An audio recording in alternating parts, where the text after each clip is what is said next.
Ladies, gentlemen, germs. I'm putting that there. Just this quick.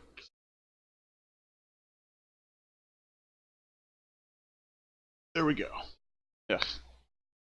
G'day mates, I'm Nyttel Lost and welcome back to Asagao Academy. Normal Boots Club. Last time we left off here, we had romance the Paul in the entirety of Continue, for reasons. This time, we actually had a tie in my Discord between a couple of people. We had a tie between these two, specifically John and PVG. Well, I have to break ties, unfortunately. And so, we're gonna romance the PVG. Let's just jump right in, I guess. PBG. I pick PVG.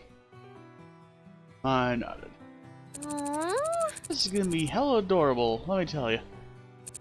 I know he can be a bit silly, but PVG, when he cares about something, he truly cares. He'll be good to you. Why, just one date? Sure. I'll go on. What? What? Uh-huh. Go on, get your man. Wait, you mean now? Yeah. Yeah. I hit me on the back and practically shoved me towards the door. Jumped on the floor. Then I began to leave, my legs turned to jelly. Small pink blobs filled my vision. What? Go! I was tossing cherry blossom petals all over my head. Go get Senpai to notice you. Why? I beamed at me. Yeah! No time to talk, hon. This is gonna be your big day. Your main character, unless you mess up real badly, you'll definitely get a good answer. I messed up a lot, though. Let's go! With a final shove, I was out the door and on the floor. Now, where would I find him? PBG, man. Of course, PBG was at the soccer field, practicing like a madman. I shouldn't have expected anything less. I approached him from the side, shouting to be heard over the sound of balls being kicked into the goal. I know technically this is Japan and it would probably be called football here, but... PBG. Excuse me, PBG? PBG, hello? Hana! Oh, Hana. Yay! Oh. Hey, I guess so. He laughed and ran to meet me on the side of the field. What's up? Well... Well, as you know, the Flower Festival's tomorrow. Oh yeah, it is. His eyes widened with realization. He looked at me as if seeing me for the first time. But wait, he was glaring at me the first time. Whatever. He slowly turned red. So, what brings you here with that information? Uh... He couldn't look me in the eyes. My self-conscious was mounting. Well, you know, I guess people go to the festival together, so, Oh yeah, they do, don't they? He laughed loudly. Too loudly. Yeah, so, if we could go together, that'd make me really happy. Trailed off, staring at the ground, my heart drumming like an engine. This was awful. I couldn't even look to see what kind of reaction Whoa. Yuji picked me up and spun me around in circles. I grabbed onto his shoulders to keep from being flung from his arms. Yeah! Of course I'll go with you. I'm so glad you asked. Really? Really? Of course, there isn't anyone I'd rather spend it with. He set me down and beamed. Well, good. I'll say this is great. Got asked by a girl. Yeah! This is the best day of my life. Oh jeez, I had to get out of here. Heart couldn't take it. See you later. Okay, then I'll see you tomorrow. See ya! Yeah, see you tomorrow. With that, I ran away. I woke up late the next morning, day of Flower Festival, bus anticipation because that took forever to wake up. And it was almost noon, I rubbed my eyes as I rose. Hana. Hey there, sleepyhead. Good morning. Slept here delighted. That's impressive, Hana. I sat up in bed. Something on the edge of my desk caught my eye. Hey, What's that? I don't know. Oh, that letter for you. It came in the mail this morning. I just said it. Oh, I scrambled out of bed and into my desk chair, ripped open the letter. Oh, geez, calm down. It's not going anywhere. Turned away from her. I started to read. Little Blossom, how you been doing these past few weeks? I'm sorry, I've run the time to write. Your pa has been working hard lately, and I seem right to sleep when I get home. I know things are difficult for you here, and I hope that you're having a better time where you are now. It isn't the same without you here. I miss your nest and blushing with you, and most of all, you've been care about me around the kitchen. And I know you feel bad about the pressure you're supposed to be putting on me, but don't tell you this because I love you. There is nothing I love more in this world than your happiness. I miss you, Hana. Be strong. Signed by your papa. My hands trembled, tears filled my eyes. I hadn't written to him since arriving at Asagao's mate. Days crossed my mind, just been busy with other things. He must be worried sick, and from the sound of things, he was also depressed. I missed my father, I missed my home, I missed helping him. If I wasn't around to cook him breakfast, he almost never ate. He kept saying it was fine, but he was getting older without Mom there to take care of him. Hana, you okay? Sorry for speed running through this. I've just done this many times, I don't feel like hating to skip on. Wipe my eyes on my sleep. Yeah, I am fine, I just miss my dad. I picked up a pencil and paper and began to write, trying hard to block out the tears. Eventually Maya turned to her own work and let me be. Dad doing really great here. Gonna just change my life. I have a best friend, I might join a club. I even have a date. Sacrificed so much to bring me here, I know I hardly gave any choice with the way things are going. I was spoiled and ungrateful, but you always did whatever was necessary for me. I miss you so much, but thank you for those huge sacrifices. Please eat well and take care of yourself. Remember 2 glasses of water in the morning and 1 before bed. My breakfast, scrambled eggs are easy to make. Draw a smiley face on ketchup just like I would if I was there. How somebody lived through that, so make sure you do it. I miss you. Tell Mom happy birthday. Ta-da. We've arrived at Newbit's stuff now. I stood in front of the dorm that night, feeling awkward in my yukata. Students passed by me on either side, laughing and chattering anxiously away. A dim red glow grew on the horizon, the bonfire at the festival. The excitement throwing through the air made me squeamish. Hey. Hey. I jumped. Hey! Of course you did. You're here! I am. I smiled at PBG's, but tension melted away. With PBG here, everything will be okay. Wasn't sure why I felt that way, but I did. Ready to go? Yeah! More than ready. Together we walked down the path on the walk out of campus. I haven't actually been off campus since school has started. Really? Haven't been off campus for a few soccer-related things, but otherwise I haven't either. There's not much going on around here, though. Festival's biggest thing. As you watched, something struck me as odd. He looked different. You're not wearing your jacket. No, I mean, I have an extra shirt on. You look really different normal clothes. Yeah, well, you look really different, you yukata. Good different, you're super cute. And bus time. I mean, his ears turned pink, and I laughed. Thank you. I could barely see his ear there.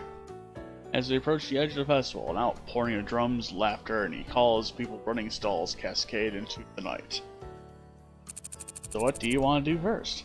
I don't really know what there is to do here. Stalls lined the sides of the street. Higginbottom, where Asagao was located, was a very tiny town. Everyone pitched in for the festival. Restaurant owners pitched their stables, as well as experimental new foods. Cotton candy covered chicken, fried butter, sugar crusted yams. Well, the first one sounds like a scrum. Second one sounds bad. Third one sounds like something you can make at home. Painters and sculptors showcased their latest works of art, ranging from vases and cups and Paintings of flowers, artistic nudes, Yoshini work, life-size sepulchres of the town founder. Then there were the standard festival games. Picking a balloon from underwater using only a metal hook attached to a paper handle. Fishing for goldfish with paper hoops. Shooting balls glued to where they stood. Festival games weren't really fair, were they? Presented with so many choices, I simply asked for what came to mind. Oh, Asagao stall. Oh yeah, why don't you see how things are over there? Yuji led the way through the crowd. I tried to stay close behind. It was easy at first, but when we came to the main square, a throng of bodies grew thick. I was so damn short, I couldn't see anything beyond the bodies. Yuji's brown hair disappeared in front of me. I was shoved between backs, butts, and elbows. Excuse me. Excuse me, please. A woman in a pink yukon next to me rolled her eyes and stepped to the side so I had space to breathe, but... Which way did PBG go? I couldn't see him anywhere. Okay, calm down. Just, where was the Asagao stall? It was on the east side, right? But I couldn't tell which direction was which. Just all contained much the same things on either side. And also, there's a lot of bodies. Which way was east? Even the sun was gone, or at least blocked out by the light from the bonfire. What would I do? Ow! A man elbowed me in the cheek, and my eyes watered. I hated being short. I needed some place to sit down and gather my thoughts, but I was so lost. Don't cry. Don't panic. Hana! Anna! Hey, A head was bopping up and down a few feet in front of me. He was jumping to see over the crowds. Hey, I'm right here. See you coming. To relieve the care, I shoved unsuspecting people to the side as I made my way to him. Anna, what the hell? Sorry, maybe. Not. That's one of my favorite lines. I'm sorry. Hana! Anna. PBG. I'm so glad to see you. I rushed into him, clinging to the side of his waist. I was so scared someone hit me in the face. What? Really? He peeled me off of him and hunched over to look at my cheek. Oh. I think I can see a bruise coming along. I'll ask for ice at one of the stands, okay? Here, take my hand, don't let go. I nodded and took his hand. As he rode through the crowd, he kept his arms stiff to his side. It was like we were part of the same body. PBG was oddly reliable. He hadn't struck me as that kind of person. Not after that project we did together or oversleeping and missing class. But when you needed him, he came for you. I guess there was a reason he was one of the founding members of Nora Boots. Oh, thank God! With a gasp of relief, we pulled out of the crowd into one of the side roads.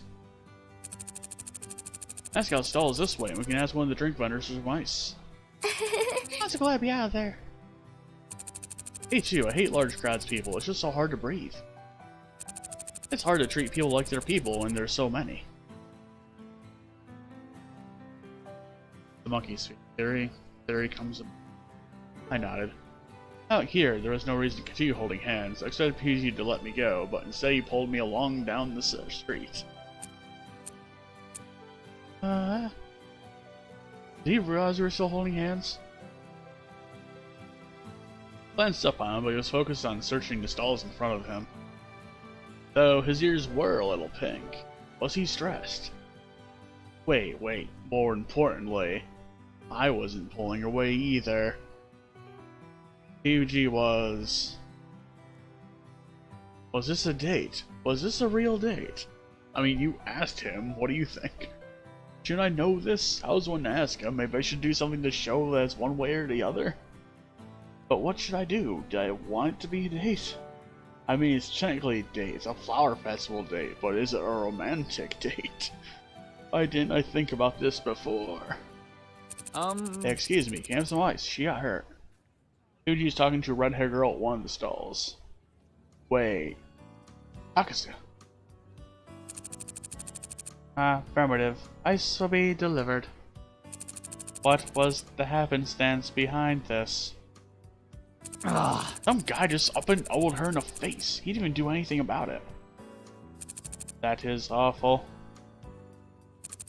I know, right? Who does that? Like you're not feeling your elbow slams into somebody. I guess there's a lot going on, but still. You are a supportive individual. This time, Fuji's face turned red. Well, anybody would do that. Aksu, what are you doing to stall? Hello, Hana. Don't you have a date? Oops. I glanced at PBG, who was staring at Katsu as if trying to memorize her every movement. My family owns a restaurant out here. I am supporting their efforts. Ah, that makes you a supportive individual. Katsu turned to look at him blankly, then opened her mouth. Ah. Your attempt at humor is charming. As Kaku opened a plastic bag and started shoveling ice inside, Yuji leaned down near me. This girl is really weird. Did he not notice? She's always been this way. Don't worry about it. She likes you. Does she? Here's your ice, human. Thank you, human.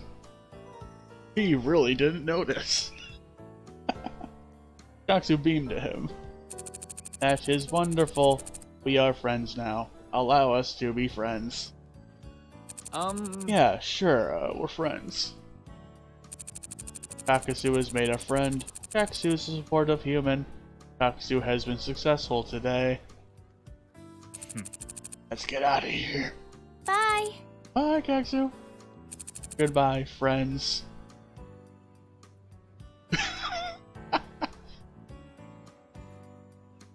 We pulled into the edge of an empty-looking stall where Puji held the bag of ice up to my face. Freezing cold and rigid plastic stung my skin, but he held it up to me as if handling a butterfly. I can hold it myself. Doesn't seem to be swelling too much. That's good. You don't need to worry. It's not that bad. I don't even feel it when we talk. Yeah, but we don't want to get any worse. Quit worrying. He nodded, but didn't seem to hear me. I grinned at him. Give me that. I reached up to grab the bag and grabbed his hand instead. He let go and the bag fell to the ground with a soft thud.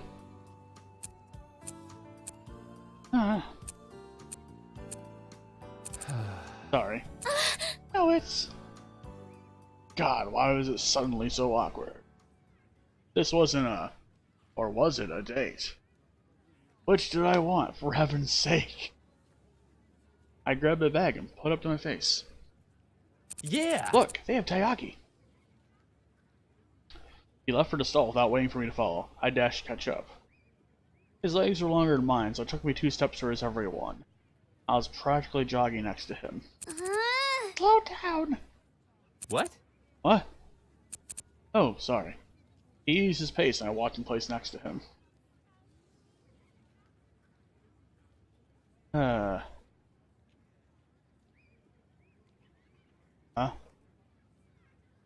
A lot of dots. Facial changes. We reached the stall and he bought 2 of the fish-shaped pastries, handing one to me. Thanks. So, did we continue to Asagao stall? We turned and started walking in the silence again. Okay, now it's really awkward. I didn't think it was because of me. PBG fidgeted and kept staring into space. He all stripped over the same kid twice. Something was on his mind now, but what? Are there fireworks at this festival? What? Are you okay? PBG stopped walking and looked at me, his face contorted. What's wrong? Are you feeling alright? Hana. I'm fine, there's something I want to talk to you about. Hi. I glanced ahead. The Asagao stall is only 2 stalls down, where I could see Mai's red hair appear and disappear from under the covers.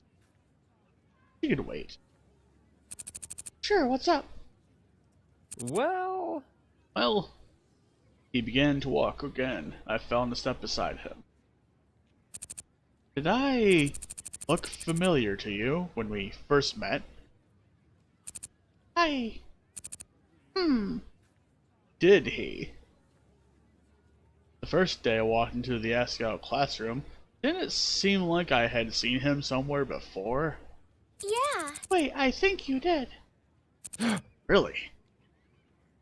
So you'll believe me when I tell you we've met before, right?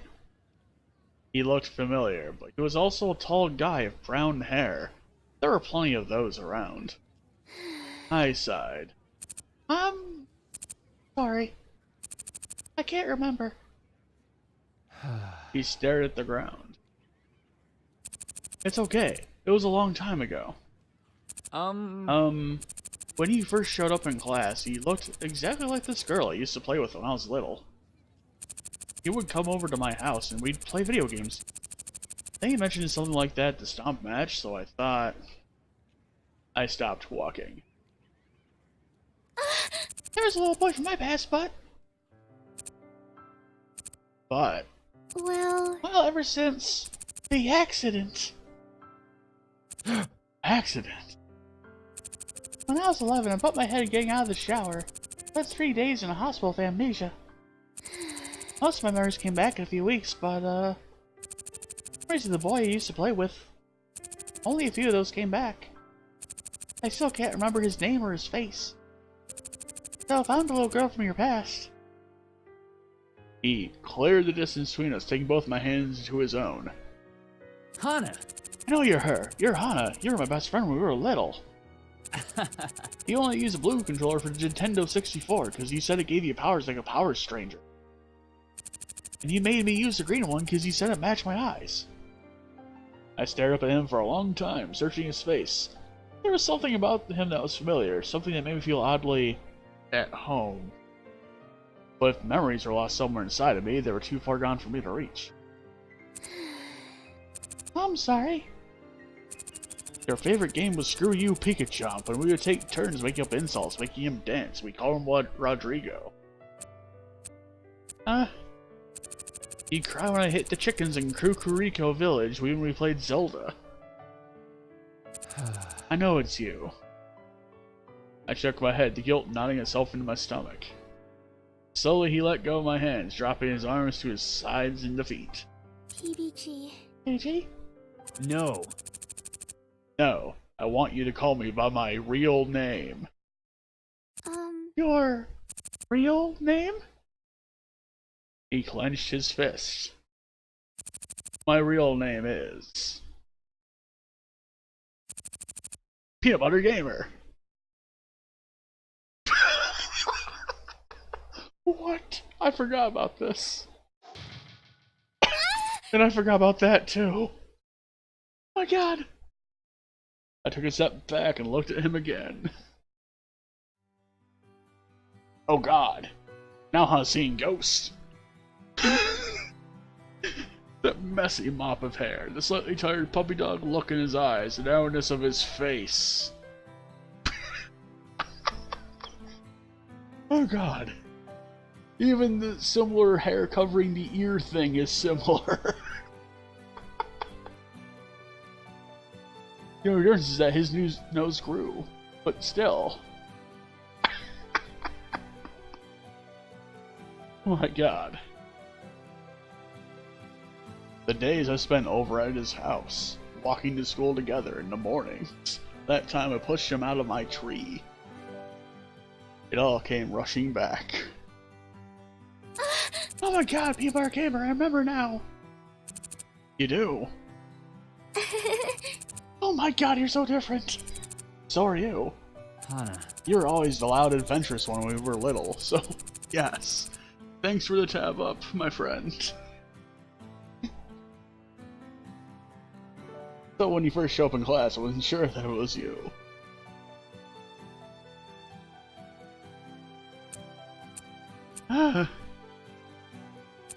But as he opened up, I began to see more of the Hana I remembered. I'm so sorry. I was treating you like a complete stranger this whole time. Yuji waved a hand.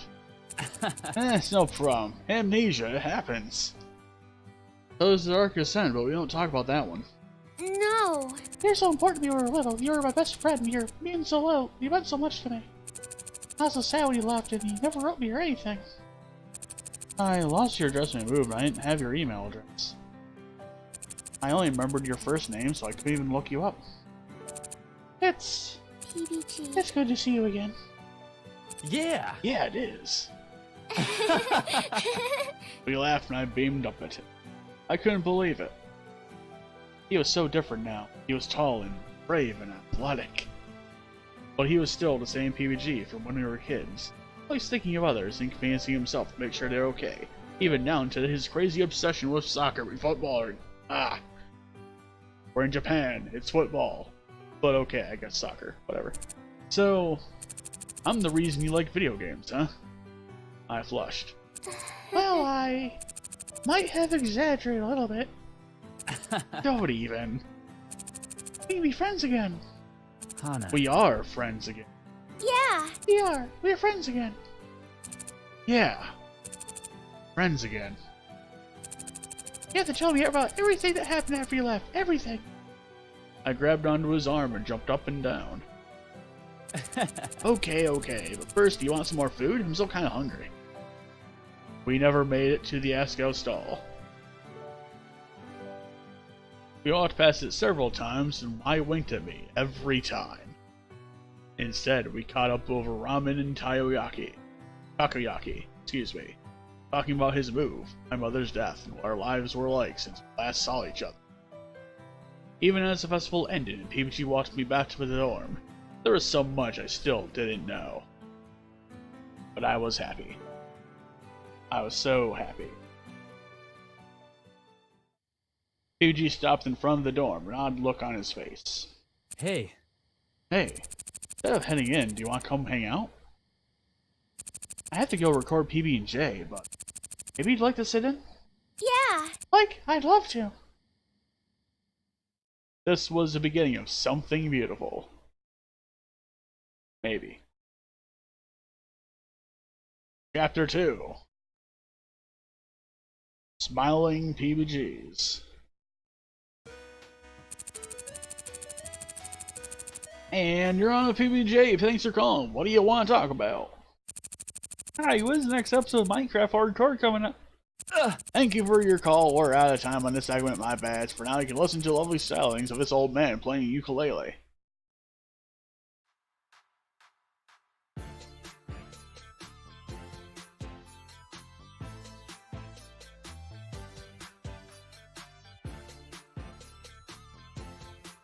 Taking a risk here.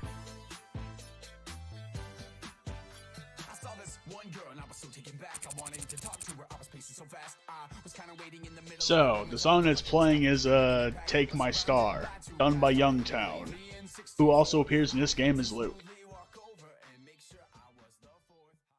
It also faded out, so because it kind of gets into stuff that Nintendo would probably slam a fist down on, something. So, phew, that was a close call. Nice one. That doesn't like an old man playing the ukulele. Did you check the listing on his screen? Whoops. He sighed for relief and took a quick swig of water. It's a lot tougher than it looks. Sounds.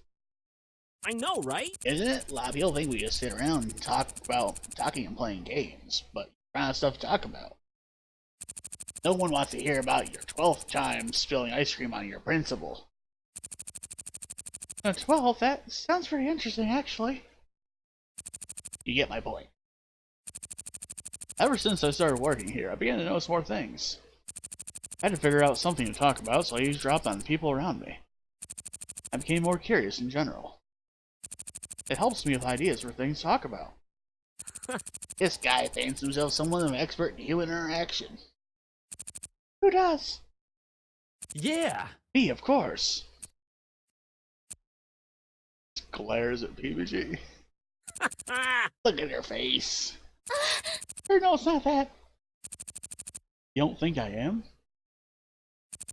Careful, careful, the song's almost over. They replaced their headphones and cleared their throats. The tense silence that filled the room before they started recording was my favorite part.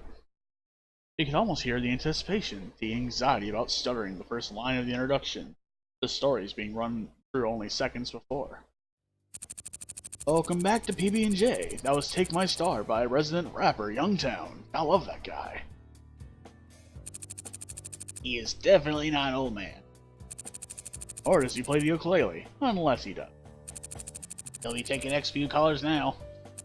Hello, Junebug. You're on the air of PB&J. Oh wow, really? Cool. I need some help. What's up? We'll do whatever we can to help you. What's up? Well, there's this girl. I'm out. No way, I've had a crush on her for ages and ages, and I don't know what to do about it. How should I catch her attention? Hey. Are you friends with her?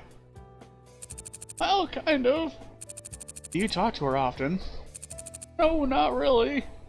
Yeah. Just try talking to her. I'm sure she won't bite your head off or anything. I'm not so sure. What kind of girl are you even pursuing? Well. How do you really know that you like her if you haven't spoken much to her? He's ready.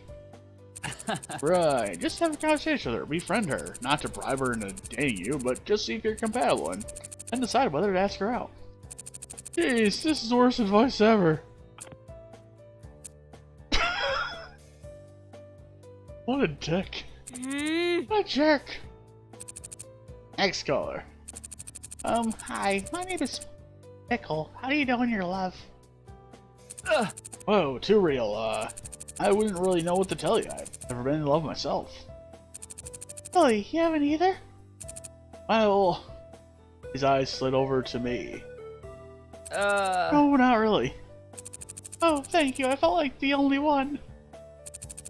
We're teenagers. We're too stupid to understand love. Thank you. I feel much better. Bye-bye. You said I wasn't good at people. I stand by that statement. Next caller. Hey. Hello, I'm leading a secret double life as a pop star here on campus. I can't take the secrecy anymore. I want people to know my true passion. I don't like video games. I love music and magical girls. My name is... Hello? Hello? That guy sounded really familiar. That he did, John. That he did. Where have I heard that voice before? In video games.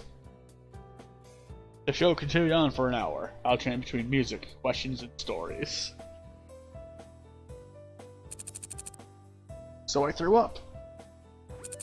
That is the best job interview story I've ever heard. Maybe for you. Anyways, that's all the time we have here, folks. Thanks for tuning in to your spot of nutty neighborhood nutrition. This has been PB&J. Thanks for listening. They held their poses, both beaming open-mouthed, and dropped it all at once as it switched off the air. Phew, good show today. I'll say, maybe next time we should eat some snacks and just narrate it. Maybe like a mukbang or something. I don't know. Oh, people would love that. As they packed up their things, a thought occurred to me. Do people ever think you do this radio show with Jeff? All the time. Literally every day, but obviously if I did a show with Jeff, we call it PB and Jiff. Duh. The early morning sunlight filtered in through our blinds, waking me from a dreamless sleep. It was already time for school to go. Speaking of PBG seemed like a dream. I was still sleeping. When I glanced at the clock, I saw it was 6:45. I woke up before my alarm. Quietly, I gathered my things, went to the bathroom, changed, and brushed my teeth. It was so different in the dorms, and instead of the constant hum of blow dryers and irritable girls, there was expectant silence. It felt like an asylum if it weren't for the pink walls and flowers in every door. Shaking my head, I returned to my room. As I reached to open the door, something caught my eye. A blank yellow envelope was taped to the door handle. I pulled it off and headed inside. I was just waking up, sitting bleary-eyed on the bed. Hey, what's up? What's that? An envelope. It was stuck to our door. Really? Ooh, a secret admirer already? Despite being so early in the morning, Miles is energetic as ever. No, I don't think so. I undid the envelope, pulled out the rough parchment paper beneath. Oh, this is fancy. Maya lunged at me, peering at the letter. Look at this. It's handwritten in ink. As opposed to what, blood? She snatched it out of my hands. Hey. Hey. That's so cute. Oh my god, this is a love letter, but yeah, it's a poem. It's titled Waving Hello. Ugh, no accounting for taste. Give me that. I snatched it back out of her hand. So pretty you are. You're kind of like the ocean. Blue and green water. Ugh, that's a terrible fucking haiku right there. Jesus. Ugh. You're kind of like the... Yeah, it is a haiku. God, that's bad. Forever in your love, the admirer. My gosh. Yeah. This is terrible. Who do you think wrote it? PBG? Oh, definitely not. Who's this for me anyways? It says right here you're kind of like the ocean. What? You're not? Plus your eyes are green. You know, this poem, it's so generic. You could literally apply it to anyone. This is so stupid. What kind of love poem is this? You have to be specific, like, I'll leave your effervescent sparkle in the bowl just under your left armpit. And you should sign it too. Who wrote this isn't even worth it. You sure it wasn't PBG? No. Why, of course not. It's just... this doesn't sound like him.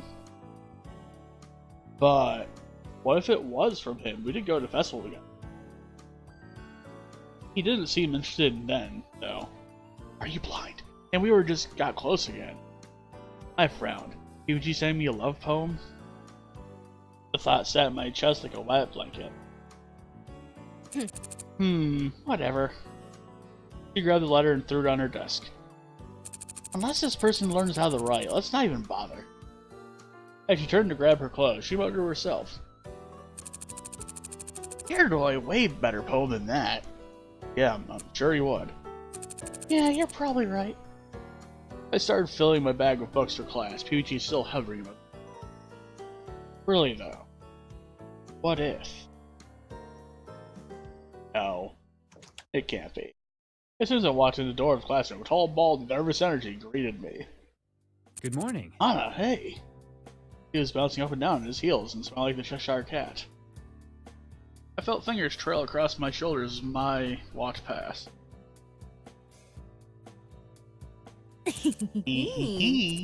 Told you so. I immediately flushed. PBG.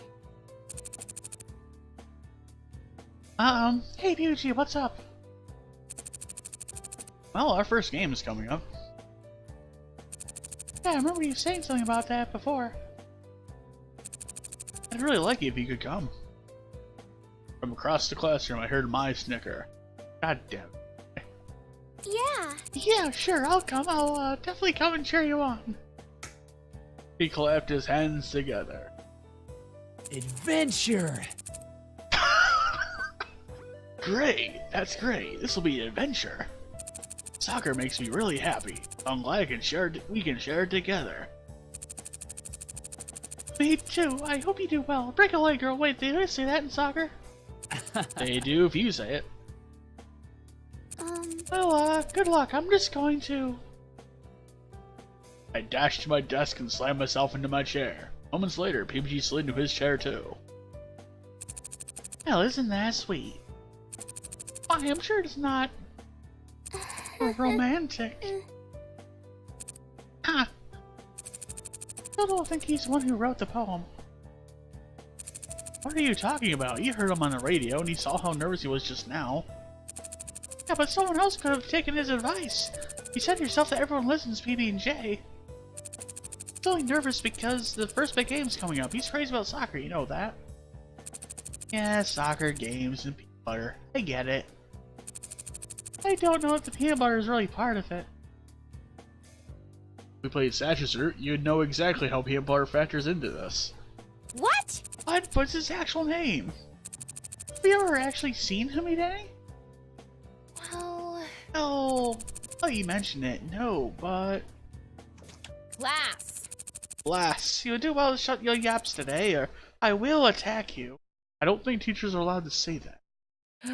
You know, there's something precious and beautiful about youngsters finding love. She slammed a hand into the desk, driving her nails into it. Yes, so beautiful. How in 5th and 6th graders can meet, cross racial boundaries, capture magical cards, and fall in love together. And actually fall through on the promise to love each other in the future. So find someone to love you young, or all the good men will be snatched up.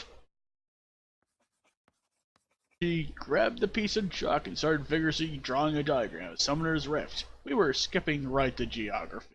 And League of Legends class, apparently. Well, whatever kept us from imminent death was fine by me. As long as you're not a 5v5 and you're an ADC carry in top lane, I guess. Whatever. Go get him, PBG! Yes, yes! Hana. Stuff it in his creamer!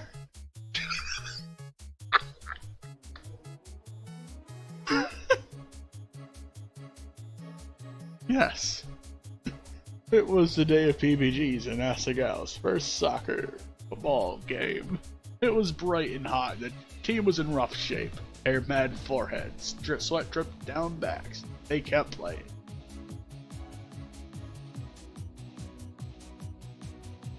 The score was 1-2 against Otofo High. I couldn't tell whether it was the heat or my excitement, but every now and again I swore I saw the other players shift into something like birds. But when I told Mai, that is the single weirdest thing I've ever heard. High school full of birds? I played it off as a joke. But really, hopeful boyfriend is out. Right now, the ball's in your team's court, or field? I don't know. How do people play soccer?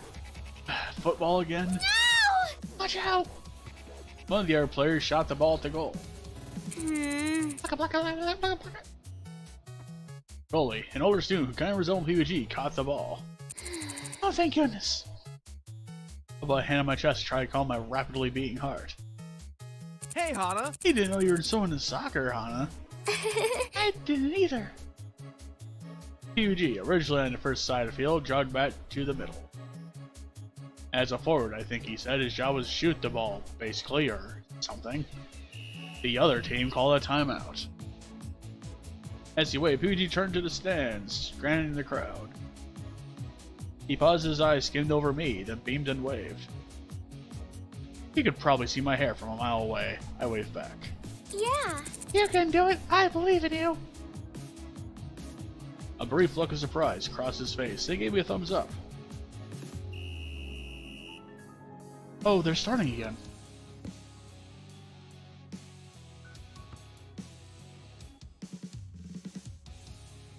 It was nearly the end of the game. The score still 1-2, but this time Asagao had the ball. Jeff was dribbling up the side of the field. Someone got in his way and he passed the ball to Dean, the center forward. Dean dodged left and right. With 10 seconds left, they were coming closer and closer to the goal. Dean, here! Dean glanced up at PVG, but as someone stepped in front of him, he reflexively kicked the ball towards Jeff. No! No! The ball was intercepted by a player from Hofu High. As the timer ticked down, all the spirit left the Asagao team. The crowd around me clapped politely as our team cheered. First game of the season. Loss. People rose to leave, obscuring my vision of PBG. I stepped onto the bleachers, but still. I'm so damn short. It's fine. We'll meet him on the field. Toward mine, I waited until most of the sweaty crowd passed. Walked to the edge of the field. The team was crowded in a circle just a few feet away. next time, but don't feel bad. Overall, we had a pretty good game. We should do some more team drills, I think. Bit of work on our passing so it doesn't happen again, though. Our next game. We should probably head back. What? Why? Huh. PG gets like this takes forever to come back to the real world. Once it took us 2 hours just to get him off the field. Yeesh. Yeah, let's go. We turned and immediately Yellow Jackets filled our vision. Hey guys, thought we were off the game, right? That other team had us on our toes the whole time. I couldn't believe it. Yeah, it was pretty upsetting. Hope UT's alright. A gleam appeared in Luke's eyes. There's no actual gleam to be had here, but just know it's there. PBG, I'm sure he'll be fine. I don't like that luck. Well... There's always the next game, though. This one shouldn't hurt us too bad as long as you win all the rest. No pressure, though. Yeah, no pressure. Would PBG be alright? That noise came from Luke and he cleared his throat. Catch you on the flippity flip. Anyways, dude, we gotta go, so see y'all later. What? Wait, we do? Yeah, dude, let's go. Later. If you say so, bye guys. That was odd. Don't mind them, they're always strange. Huh? Wait, they were acting weird? I didn't notice. Case in point. Bye-bye. Anyways, I have volleyball practice, so I should get going. I have to head out too, but speaking of practice, are you keeping up with that puzzle game? Yeah, totally, it's great, I'm learning a lot. Good, the tournament's only a month, so give it your best. Yeah. I will. Catch you later. Catch you later. I should go practice. I sat in the cafeteria, hunched over my phone. Pinkhead Fury versus Raid S Games, go! Oh hey, it's Todd. I mashed up my button as fast as my fingers could fly. Blocks flew across the screen, my tiny soldiers lying up in front of my castle waiting for the next attack. Look out! Horde of flying zombies sat on top of my tiny shoulders, decapitating them in comic cartoon fashion. Dumb Doom cartwheeled overhead. You've gotta be kidding me! You lose. I threw my phone on the table in disgust. Hey! Jeez. What's wrong, Hana? Hmm. Nothing, this game is so much harder when you're playing against other people. I thought I was good at this game thing, I just thought I could be helpful. Right now I feel like I'm just going to embarrass myself. Competitive mobile games are rough. Some people don't do anything but play these things. They'll get better practice.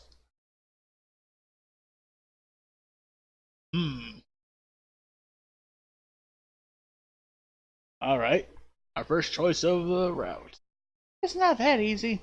That seems like a bad answer, honestly. Well, of course I will, is a good one. I do some playing sometimes. I don't know.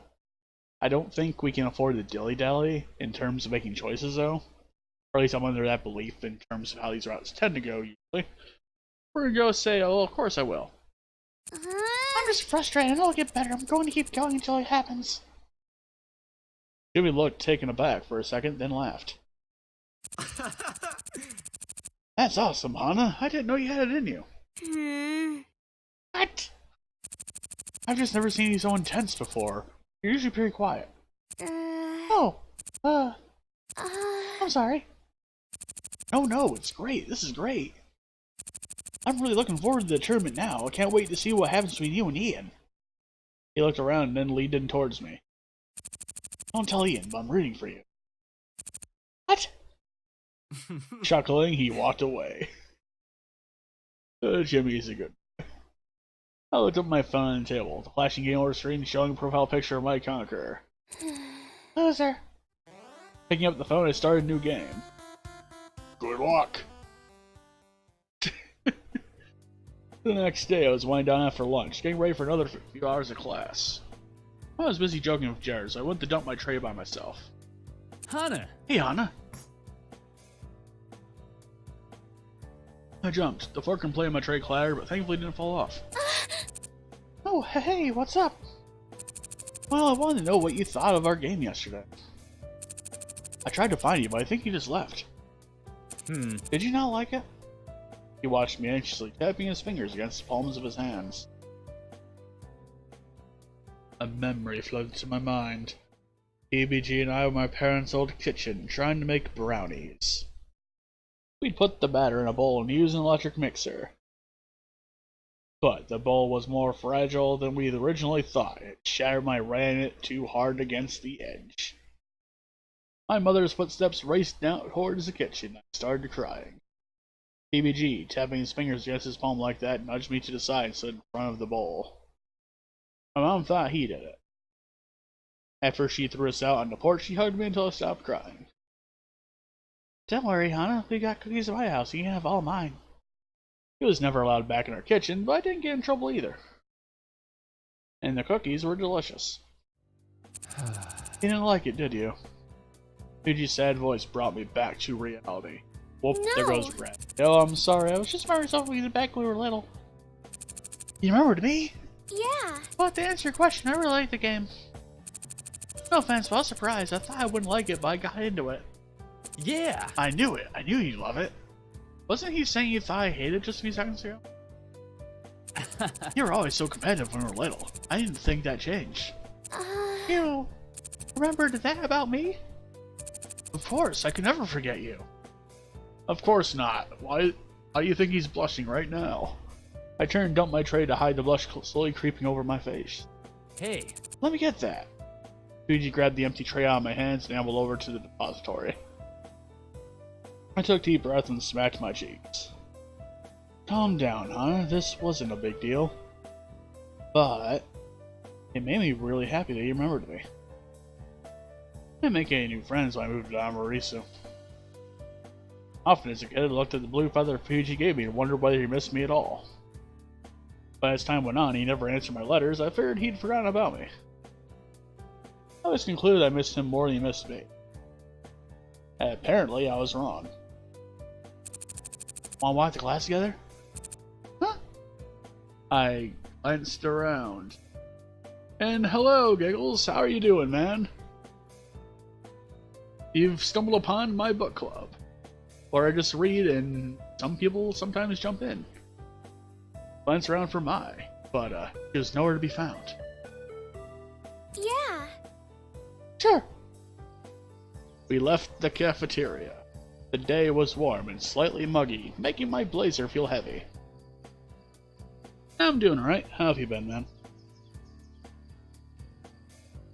Just, winding up here. I glanced at the PBG. Are you not dead from wearing that jacket all the time? Oh, these jackets are super fancy.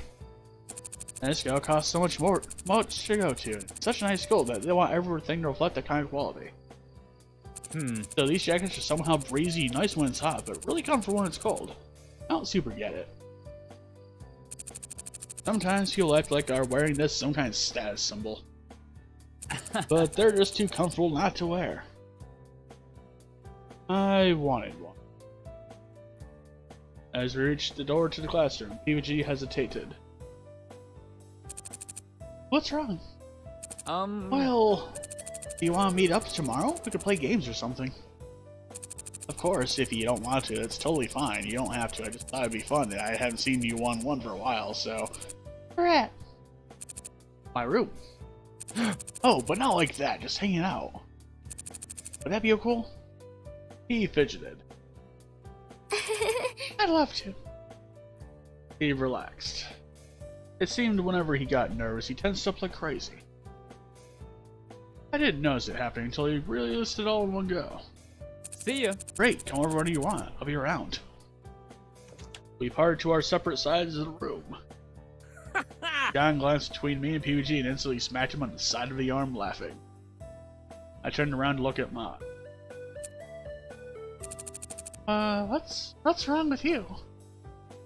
Mai was completely out of it. I'd never seen her so gone, and if I wasn't mistaken, was her face red. Something happened. What?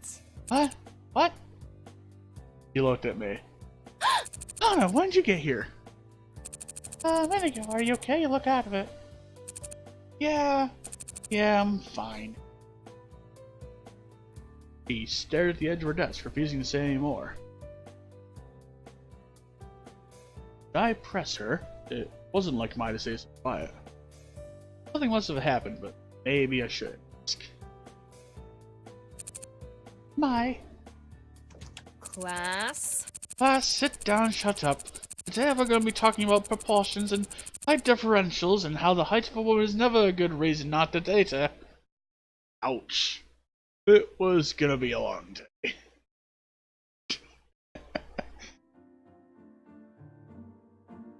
Might include some complicated calculus there, I'm not sure. So it came that I was standing in front of PUD's dorm door, heart pounding, fist up in the air. You can do this, Hana. Just knock. We never set a time up, so what if it was too early? What if I knocked and he answered and had completely forgotten? What if he didn't want to hang out anymore? What if I was late? And then there was the fact that, well, he was a boy, I was going to be hanging out in a boy's room, alone. Of course, I trust PUG wholeheartedly. It's not like he was just a boy, he was basically a brother to me. Brother? But just because I had recently acquired fine memories of him didn't necessarily mean I could trust him. Oh, come on. He might not be the same person. That's a good point. Huh? Oh my god, hon, knock on the door. Hey, Hey, is something wrong? It's Jeff. Jeff stood over my shoulder, squinting at me. What are you doing here? Here to see PUG. He tilted his head to the side. right. So you are? Sorry, am I in your way? Nope. Okay then.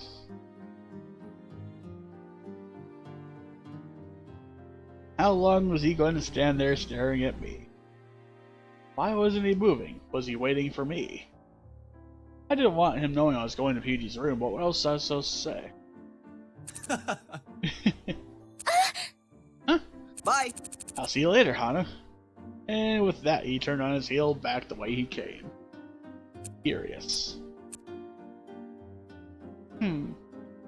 These guys were the worst. They'd be the death of me. There was no way they would. My god. And get some cookies out of it. Hana! Hana. Oh, PUG, hi, here. Oh, yeah, you are. No problem. School can be a tough place.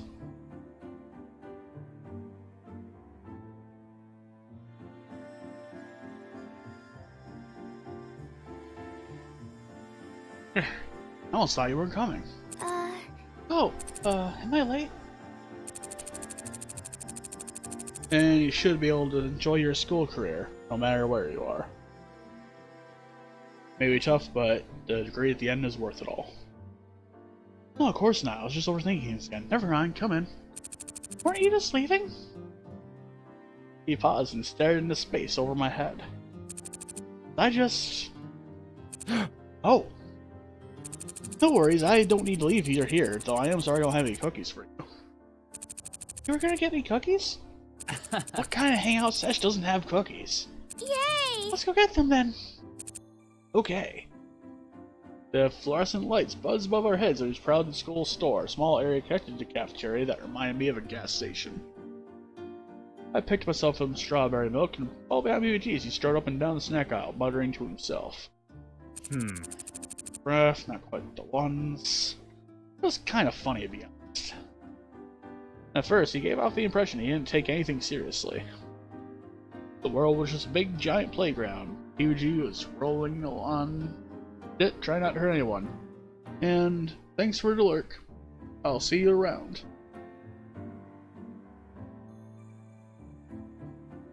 It seemed as if it was something he took seriously. Like, if it was something he took seriously, soccer, football, friendships, or even something silly, snacks. Unhealthy. So much to ask for finding good. He took it very seriously. Do you not have a favorite kind of cookie? He jumped and spun around to look at me. Had you forgotten I was here? Yeah, I do, but I was kind of looking for something else. You don't have it? They might. I just don't remember which one it was. I think they changed packaging or something. What are you looking for? His face darkened, and he started to pout. I didn't want to tell you. Why not? He stamped a foot and glared at a row of cookies. I wanted it to be a surprise. I laughed. How's it gonna be a surprise when I'm standing right next to you? It's not the same thing.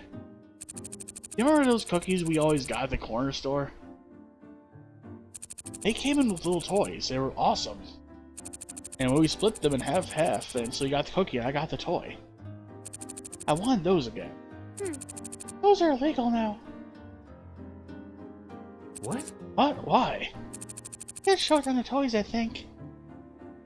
His eyes narrowed. This game was 2016. Charles. Charles?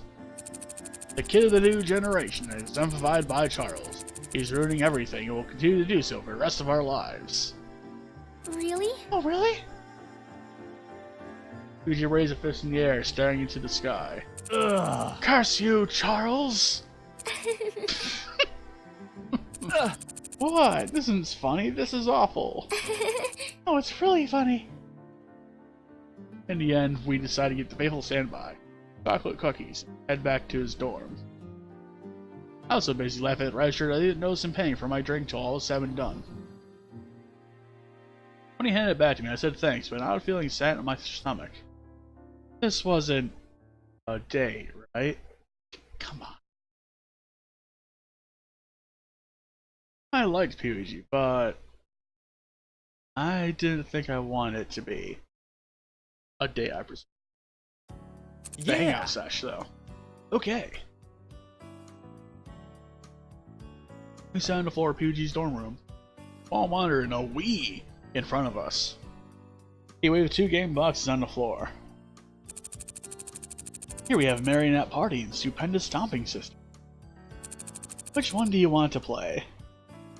I'd heard of both games. We played one of them. Marionette Party was the type of game you played when you wanted to end your friendships. Stupendous Stomping Sisters was the game we played last week. I stared at the boxes doubtfully. I don't think I want to end my friendship with you. What? What? Let's play Stomp. Fine by me. He put the disc into the Wii and started up the console. In no time we picked our characters, we were having a one-on-one battle. No. I'm not just gonna let you take all the Noki balls. It's the only way I can save myself. You're spamming down B. No, I'm not. Yuji's Pikachu jumped across the castle grounds, chasing after a pink ball of fluff. Not fair, not fair. There is no real way I could use my Rock Smash attack if he's just going to spam down B. My fluff ball might go invulnerable for a few seconds, but the lightning was too quick. This was the worst. There's no way I'm gonna lose. Give it up, I've been playing this way longer than you. I threw another Noki ball at him. He jumped over it and landed in front of me. I leapt into the air and tried to shift into rock form. He quickly stepped down B. Game. We started to scream in amazement. Well, it just happened. The ending screen came up. There was my pink ball of fluff dancing away in the center of the screen. I think I won. I just shot off the screen like a rocket. I didn't even think you hit me. Sorry. He rolled his eyes. I don't apologize for being ease. I held my tongue, resisting the urge to apologize again. Let's play again. We clicked through the ending screen. PG adjusted the stock option to 5, start up another battle. 3, 2, 1, go. There's no way you're winning this round. CG time. I threw myself into the game, deciding to forego my stone strategy in favor of non-stop stomp attacks. And also, if you look closely at this, my sins is here. My sins. So, did you get to play games a lot after I left? After deciding he wasn't trying to distract me from kicking his ass, I responded. No, not at all actually. Your house rose last time we got to play a game. We couldn't really afford that kind of thing even before we moved. Oh, I'm sorry. Now it's my turn to tell you not to apologize. I smashed his Pikachu to the side of the screen and waited while he ran his way back to me. Oh, but I did bring a game to Asagao. Kind of. My dad bought me a new 4DS before I left. Wait, a new 4DS or a new 4DS? I don't know. Don't know what you mean. Never mind. The thing is, he didn't buy me any games for it. He didn't realize he had to buy the game separately. Oh, that's adorable. Isn't it? So I just have this 4DS and nothing to play except for the many games that come with it. Yeah. You should borrow one of my games. That'd be so... Wait, no. There was no way I could afford to replace one of his games if I broke it somehow. I couldn't take one, not good. Never mind, I have to practice for a tournament, so I can't borrow any games from you. I play those instead. I guess so. I rolled around his Pikachu and smashed him with my hammer. Flew off the edge of the screen. Game! Man, not again. No bad games, this is ridiculous. Okay, no more distractions. Let's go. And so we smashed into the evening. Or day, I guess. PBG is really, really bad at video. How do you even make it onto a tournament team? Well, if he was one of the founders, it wasn't like they could just kick him out.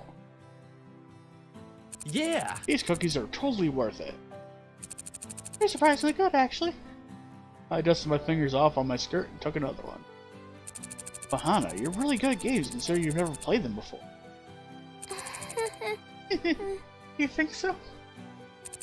You beat me 7 times and it's only your second time playing Stomp. I felt kinda bad. PBG loved games, so it was hard to be so bad at them. Plus, remembering the awkward tension in the air when I first beat him, he was probably more than aware of it. Sorry about that. No. No. You're not allowed to feel bad for being me, do you understand? If you're awesome at something, be awesome at it. Screw everyone else. As long as we had fun, nothing else really matters. Heat crept up into my cheeks.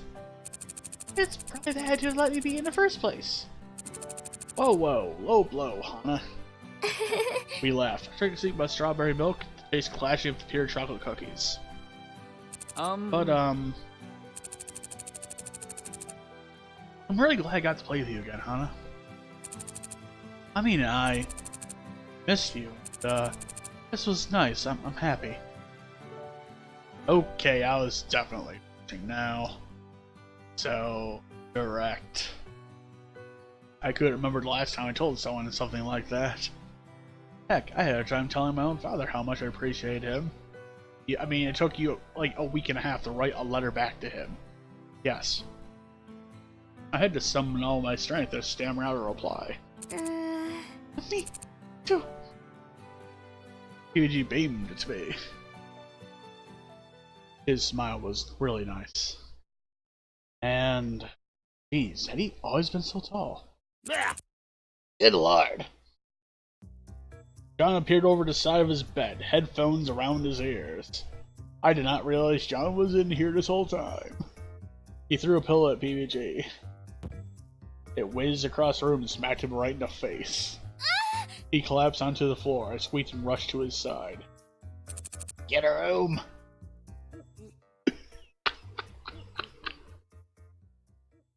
Get a room! 4 hours later, I finally got back to my dorm. It was really fun. I wouldn't mind doing it again. I didn't realize it, but I miss PBG. And in the most random of ways, he ended up back in my life. It must be fate. Is it? It was fate? We were meant to be friends forever. I wasn't about to let go of him this time. Coming softly, I opened the door.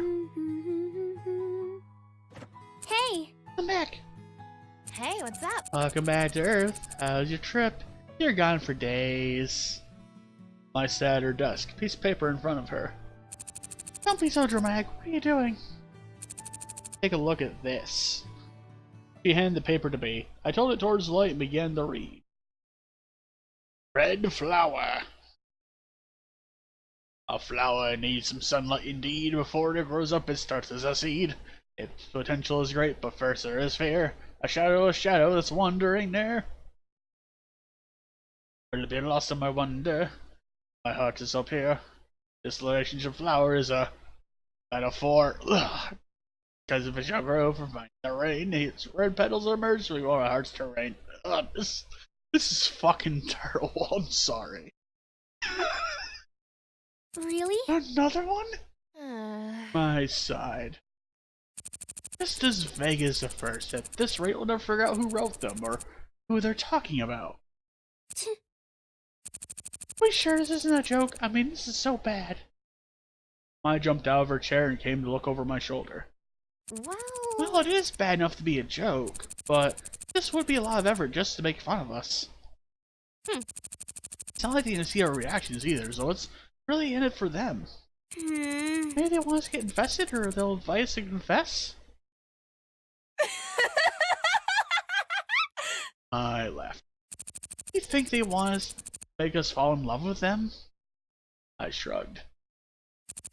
If they did, they should have written something better than this baloney. Yeah, I guess you're right. I went back to her desk and pulled out a book. Senpai Noticeability 101. How to catch and keep an older man. Oh no. There's nothing we can do about it short of entertaining everyone we know, so we must let it alone. Yeah. I didn't want to sit and wait for something to be done about this. The first one was so bad it was hilarious. Neither of us really took it seriously. But now that there was another, it raised so many questions. How much longer would this continue? What was it building up to? Who sent it, and were their feelings genuine? I wanted to know. I've never been good at waiting for answers.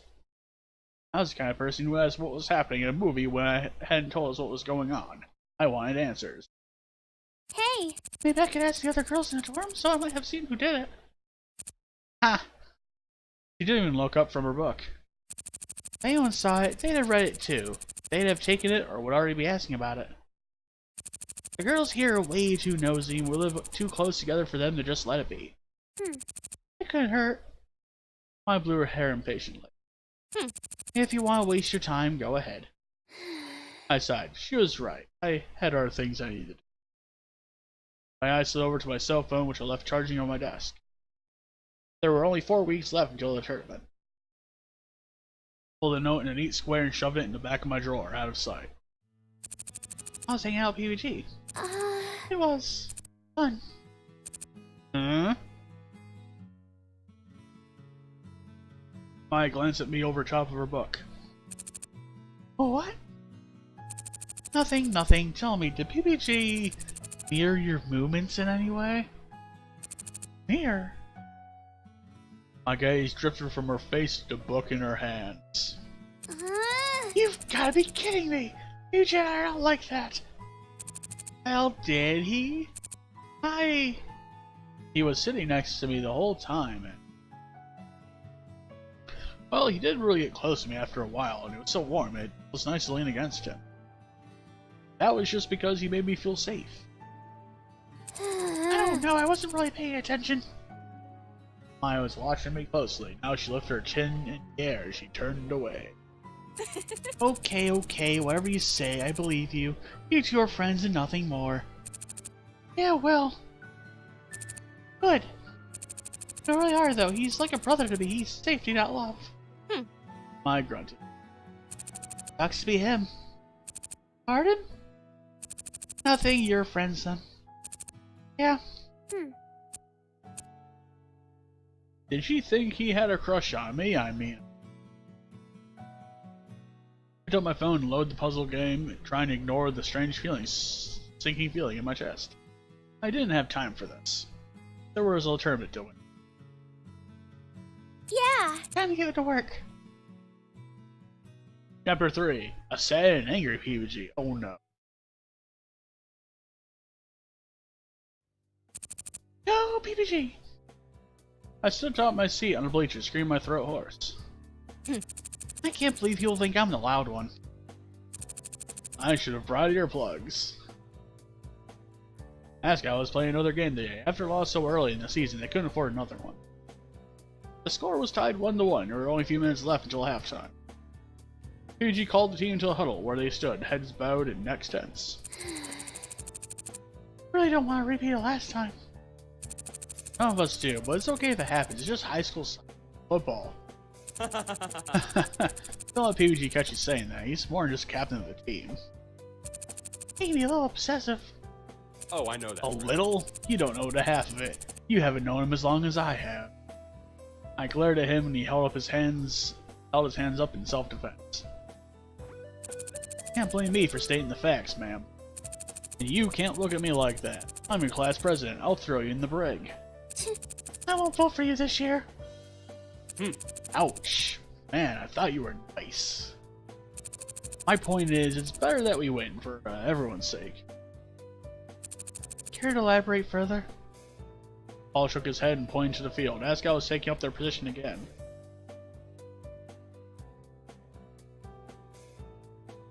There was 1 minute left on the clock. The ball was in Asagao's possession and Dean was dashing forward on the field. Two players came at him, trying to take the ball from him. Dean looked around to panic. He wasn't best at avoiding danger. Of course. PG raised his hand from across the field, running towards Dean. Dean passed the ball to him, a perfect pass. PG got it, he'd be able to score. There was no one in the way. PG, go! But the ball went in between his legs due to possession of the other team. Asagao sprinted across the field, trying to prevent another goal, but PG stood where he was, apparently in PG, what are you doing? Oh, PG, they're gonna score against us, come on! but he didn't move. Light applause sputtered throughout the stadium and halftime was called. McJones put a hand on PG's shoulder and he finally snapped out of it, looking at the score. His eyes grew wide. McJones gave him a shove towards the bench and PBG, shaking his head, let himself be left. God, that did not go well. Well, He'll come back from it. They still can. When halftime was over, the team headed back to the field without people. He sat on the bench watching the game with his hands covering his mouth. Well, Let's hope we win. We did. With Fuji on the sidelines, it was much easier for him to catch the plays of the other team and call for timeouts to counter them. And thanks for the lurk. In the end, his direction led the team to victory, even his playing did not. yeah. Come on, we should congratulate him. Should we? They won, didn't they? You can go ahead if you want. I'm gonna head back. I'll work on that big campaign speech, you know?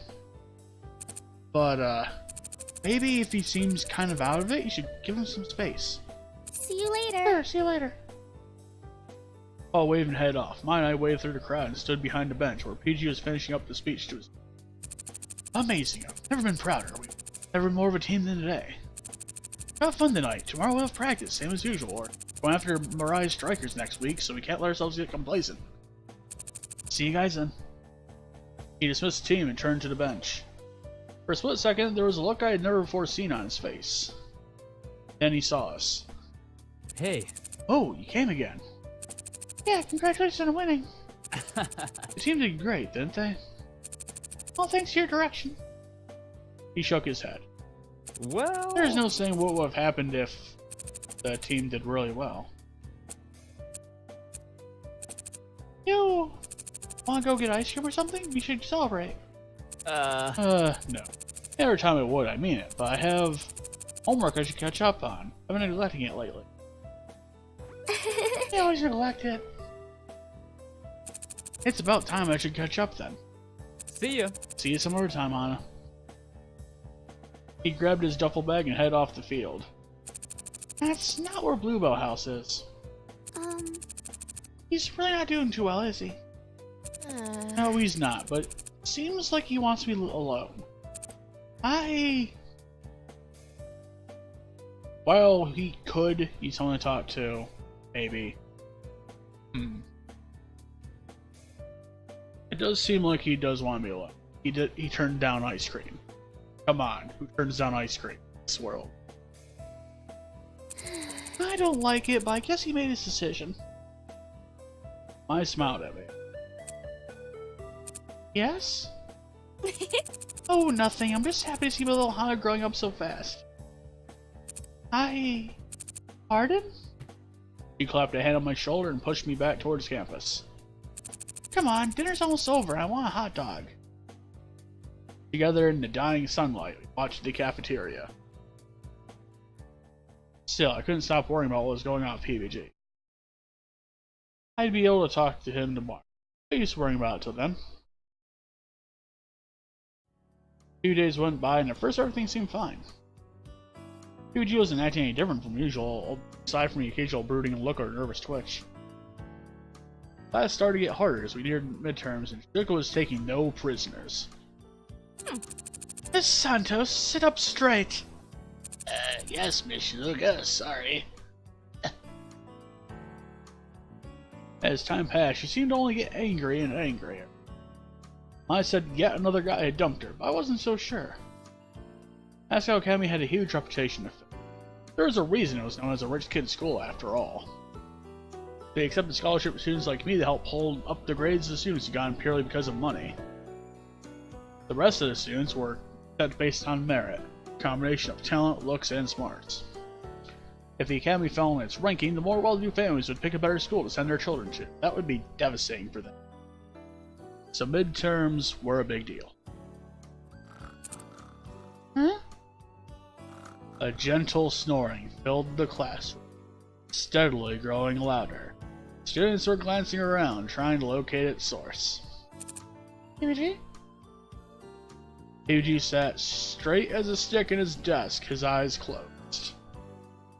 Why would PG have fallen asleep? There wasn't any extra practice the Norwoods Club were having, or soccer team. Football team.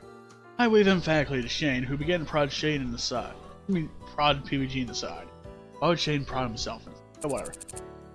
Turnips. Uh-oh. Shizuka stalked over to the desk and slammed a ruler across its surface. Mr. Buttergamer, I do believe you could use some help staying awake. No, sorry, I was just, up studying too late, so, Wyatt. He slammed the ruler against his desk again and leaned towards him until their faces were an inch apart. For an instant, I thought they would kiss. No, Hana. Men. I hate men who lie. He straightened up and pointed to the back of the classroom. Perhaps standing would help keep you awake. Yes, ma'am. Eiji stood and slunk to the back of the room, and his giggles skittered across the class. Oh, do I hear a few people wanting to join him? The giggles silenced immediately. If I hear any more interruptions, you'll have a 12-page paper to turn in tomorrow morning. Holy shit. Shut up! The rest of the class passed comparatively uneventfully as we united in the universal desire to not have homework. Never had I more strongly felt I belonged at Asagao. PBG stood in the back like a solemn soldier, staring at the blackboard, hardly even blinking. Wait, he wasn't blinking? As the bell rang, I sprang out of my seat and went to PBG. Huh? Oh my god.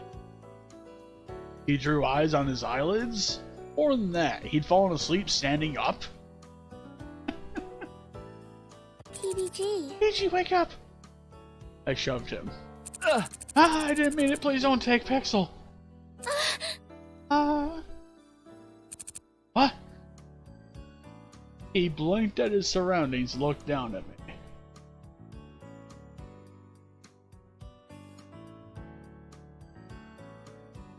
Keep missing some calls. That's weird. Good morning. Oh, Hana, it's so nice to see you right when I wake up. Man, this day's gonna be good. It's lunchtime. We're already in class. He squinted, glancing around him. Oh, so we are. Why are you so tired? Is something you need help with? He scratched the back of his head, then smiled. Nope. I thought you were doing the eye thing again. The eye thing? Yeah, falling asleep standing up is PG's specialty. This has happened before? Oh, yeah. See, there was this one time when you crossed the Atlantic on a boat, and I needed a coat rack for Jacques to stand on. I just used him. What? Speaking of, where the fuck is Jacques, Ben? It was only for 3 weeks. What? 3 weeks? John, are you insane? I gave him bathroom breaks. What, you think I'm a monster? PG yawned and glanced at the clock. I think I'm gonna take lunch by myself today. Take a nap now, I can last through the rest of class. But are you sure I can at least watch over you? You don't want the kitty boys drawing something on your face. Again. No, it's fine. Really, I'm okay. With that, he slipped out of the classroom. John, has you been sleeping well? Yeah, I think so. It's just sleep, Anna. Half kids asleep or potentially sleep deprived. You don't have to be so worried. What is that?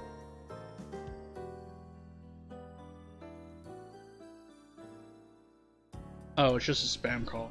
Okay. Nothing serious. Well, yeah, but This happens with him every now and then. In a while, he'll be back to normal. if you say so. Well, I do. Yeah! Come on, let's go to lunch. We headed to the cafeteria. I was watching PG, still feeling a little concerned. But to my surprise, he wasn't there. We hadn't left that long after him, though. Should we at least have run into him in the line? Unless he hadn't gone to lunch. Was he skipping food to sleep? My throat tightened. The whole situation was filling me with panic. I had no idea why. John was right. It was just a bit of sleep. So, why was I so worried? Hey, Hana. I turned to face mine, my key hovering before the key door's lock. We haven't got any notes from your seeker admirer, have we? Your seeker admirer? Sure. You win some, you lose some. Guess so. Let's get started on those brain exercises. I don't like the fact that I'm 90. I hate this. I clawed her hands through her hair, screaming at the small piece of paper lying on her desk. I say we'll never need calculus. Who uses calculus? Who uses school? Well, Don't answer that. It was a relatively cool night, but in response to that, the academy had turned on the heaters. That meant it was abysmally hot in our dorm room, and our pajamas stuck to our skin when we moved. Even I didn't want to be working on homework anymore. hey, Wanna take a walk? I stood and walked to the door. Please. So much nicer outside. The evening air cooled our sweat, and a soft breeze ruffled our hair. We left after curfew, so there was no one roaming the walkway. We hit our way across campus. We were rounding the corner of Bluebell House when Mai stopped. You hear that? Hear what? Sounded like a kick of a soccer ball. Or a football. The sound of something being hit echoed through the air. No one's supposed to be out this late. I think it came from over there. I took off in the direction of the soccer field. Football field. I really don't think we should be investigating. But Maya was already too far gone. Carefully tiptoed after her. There, look. Maya grabbed my hand and yanked me down behind a bush. It's PBG. What's he doing? Peered out from behind the bush. She was right. PBG stood in the middle of the field, bouncing the soccer ball from his head to his foot and back again. It looks like he's practicing? Suddenly, PBG punted the ball in the air before him and raced after it. A loud grunt echoed across the entire field as he hit the ball into the net. Ugh. Damn it! He ran to the ball, kicked it out into the middle of the field, and shot into the net again. Ah. Damn it! What's wrong with him? I don't know. I never seen him so angry. Me neither. We shifted closer together, an unspoken thought passed between us as PBG shot the goal again. He was scary. Maybe we should get out of here. I looked at PBG. He was drenched with sweat and panting up a storm. Another yell echoed across the field as this time he hit the ball past the goal and went chasing after it. Now's our chance, Anna. Come on. Oh god. Well, I can tell you one thing. PBG is angry, and Hana was against investigating in the first place. I think talking to PBG in this state is probably a bad idea. Likely terrible. We're gonna follow Mine was right. If he came out here past curfew to practice, he probably wanted to be alone. There was no point in butting into his business. If he needed my help, he'd tell me. Probably. Right? Okay, let's go. We dashed up the hill we came down, but just before reaching the top, I slipped. Beep! I slid down the hill. Anna! I jumped after me and grabbed my arm, stopping my slow descent. He looked across the field and tugged on my arm. Come on, Anna, let's go! I got to my feet and strolled up the hill. Carefully, I looked over my shoulder. PBG, now a small figure in the middle of the field, was looking towards us. I couldn't make out the expression on his face, but he made no move to stop or call out to us. I and I made our way back to the dorm. In silence. Do you think everything will be okay? I didn't know, so I didn't respond.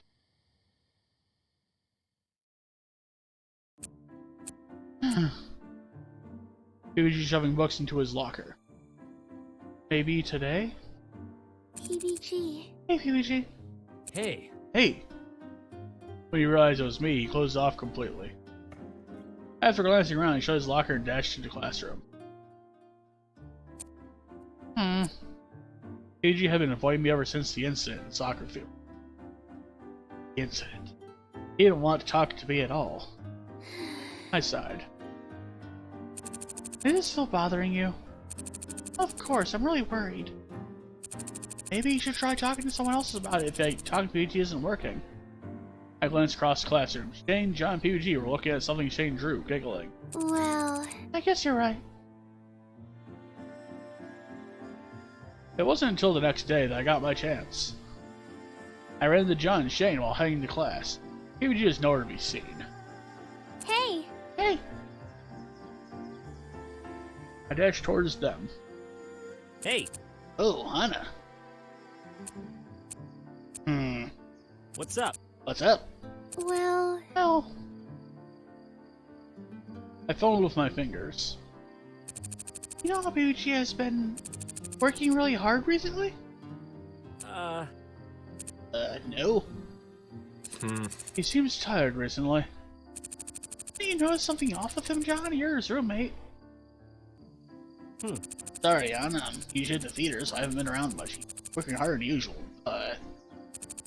I'm worried that he's working too hard. He's been going out to the soccer field every night and practicing for hours. This again? What do you mean?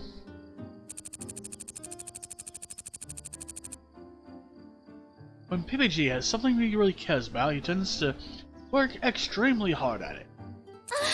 That wasn't the first time this happened?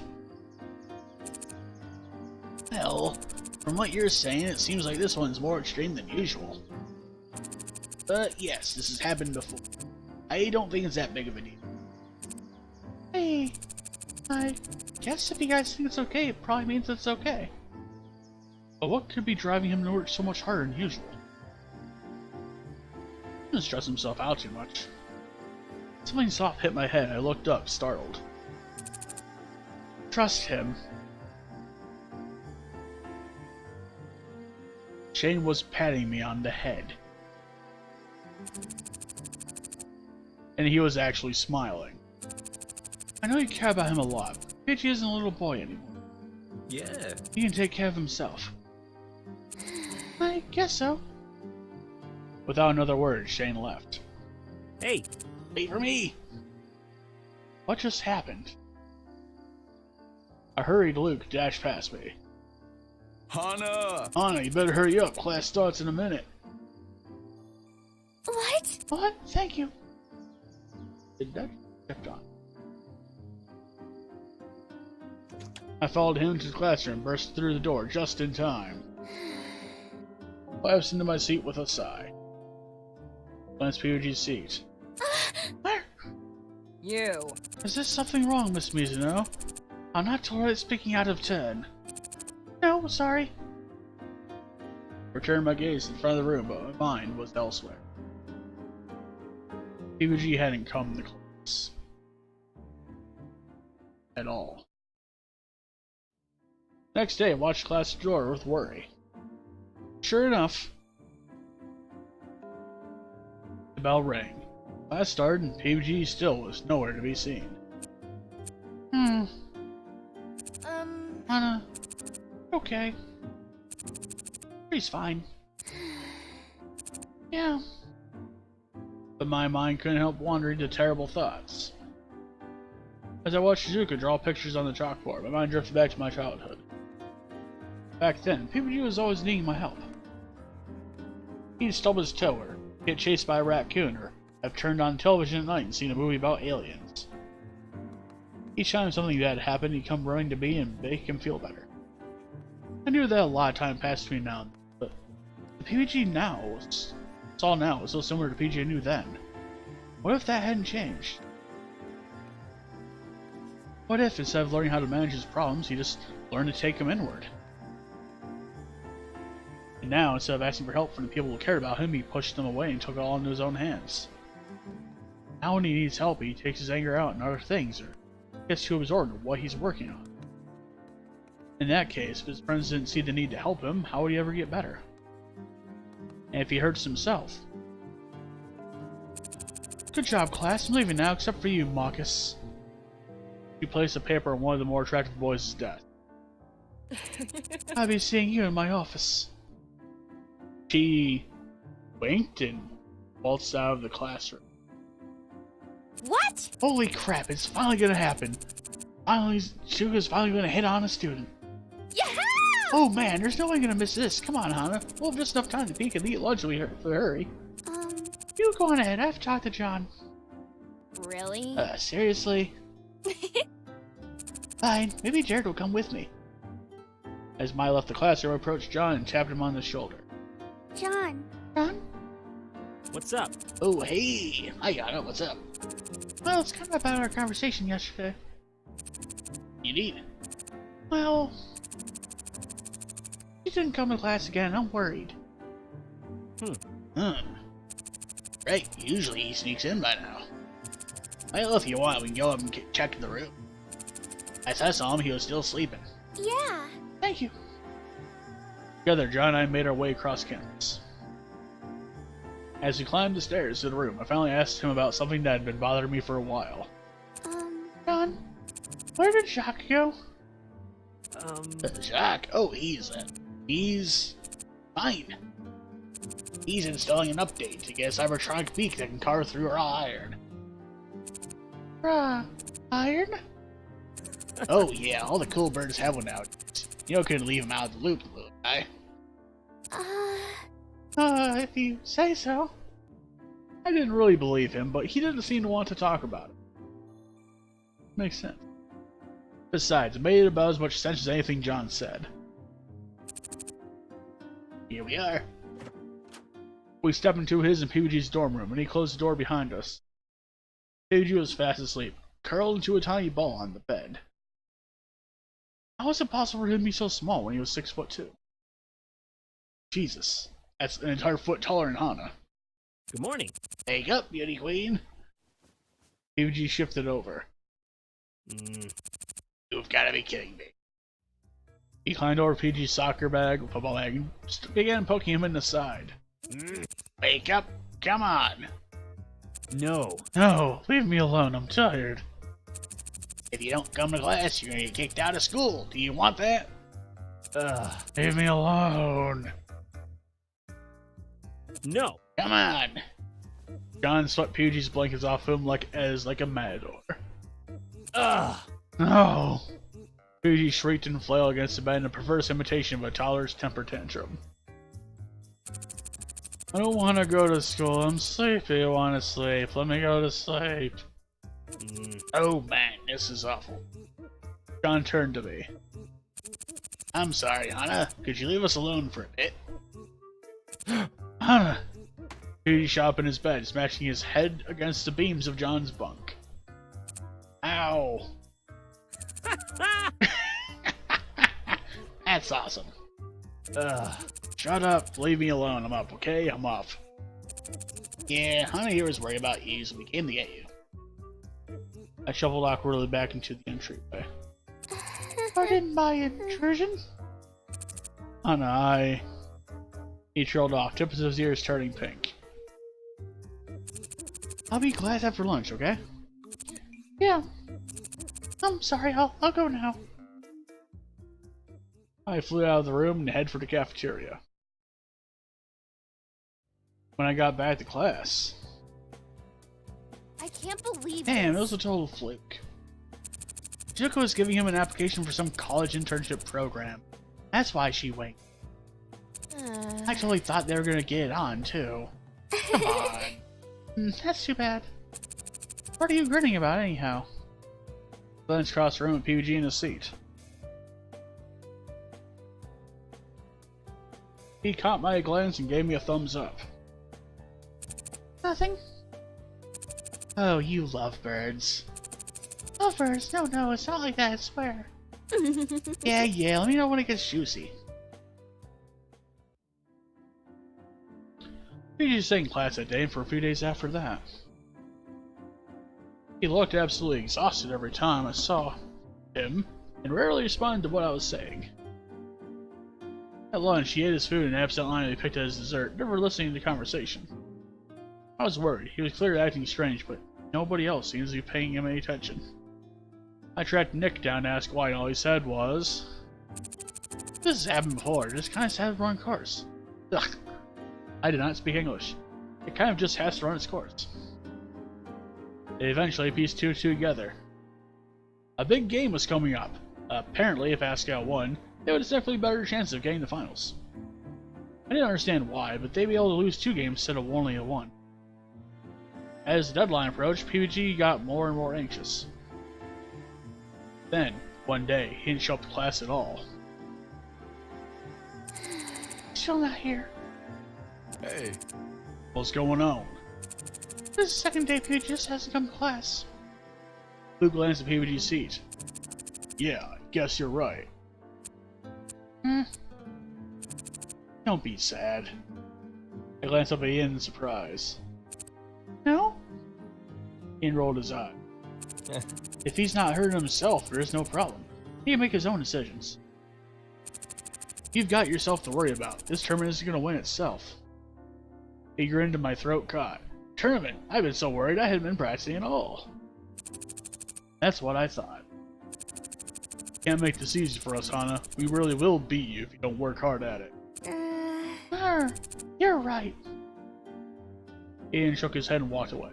When I finally registered that Ian left, Luke followed.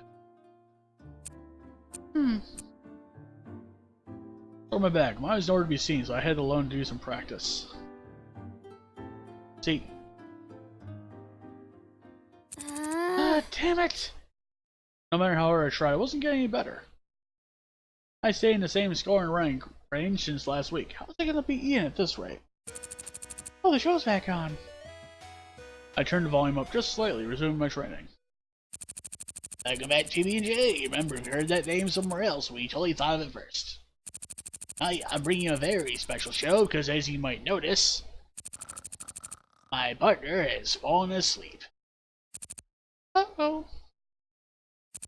Don't worry, won't be doing anything too bad to the guy, but, you know, he has a lot of fears. I'm here to do something to help him combat those.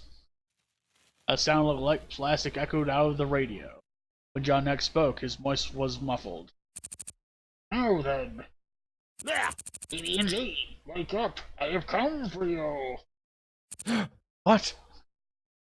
There was a second's pause over the radio. I held my breath. Then, Ah! oh God, no! I'm sorry. Please don't take me. Please don't take me.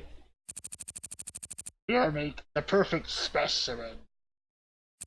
No, no. Okay, you can take me, but please don't take Luca. He doesn't know any better. He's just a dog. John started laughing, but his muffled voice made it sound absolutely demonic. I should have made more of my life when I had the chance. I had so many things to tell people. Jeff, if you're out there, so you can consider you a really good friend.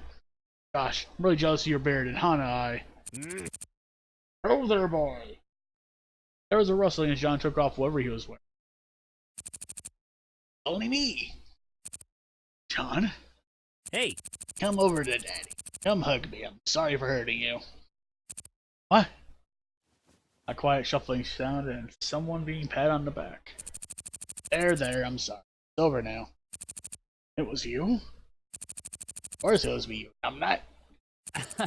I've been so happy to see you. These two. For a long while, there was just rustling and patting as PBG was presumably being calmed down. I smiled. Whether it was obvious or not, John cared about PBG. He was trying to cheer him up too, in his own special. Despite that, I still worried. PBG didn't sound any less stressed. If anything, he sounded a bit more so. I bit my lip. I've been worried about it literally all day. Maybe it's time to do something to get my mind off of it. Radio show was hosted at Nyttel Arts Center, wasn't it? That's where they took me after the flower festival. There was no problem simply popping by, right? Just wish him luck before the big game. This wasn't weird at all. I entered the Nyttel Arts Center and made way through the halls to the radio showroom. The show was still going, so I couldn't just barge in, so I stood outside the door waiting for PG and John to finish up. I also like how this stuff is in this one. I sighed. What was I really doing here? Why did I care so much? Ian was right. If PG wanted to do something, it was none of my business whether he did it. I didn't run his life. He didn't have to make his decisions taking me into consideration. But I didn't just feel concerned for him, I also felt a little responsible for him. Back when we were little, I was the one who watched out for PG. I protected him from people who made fun of him. Chased down boys who tripped him on purpose. I even punched a kid in the face after I saw him shove PG down on the concrete.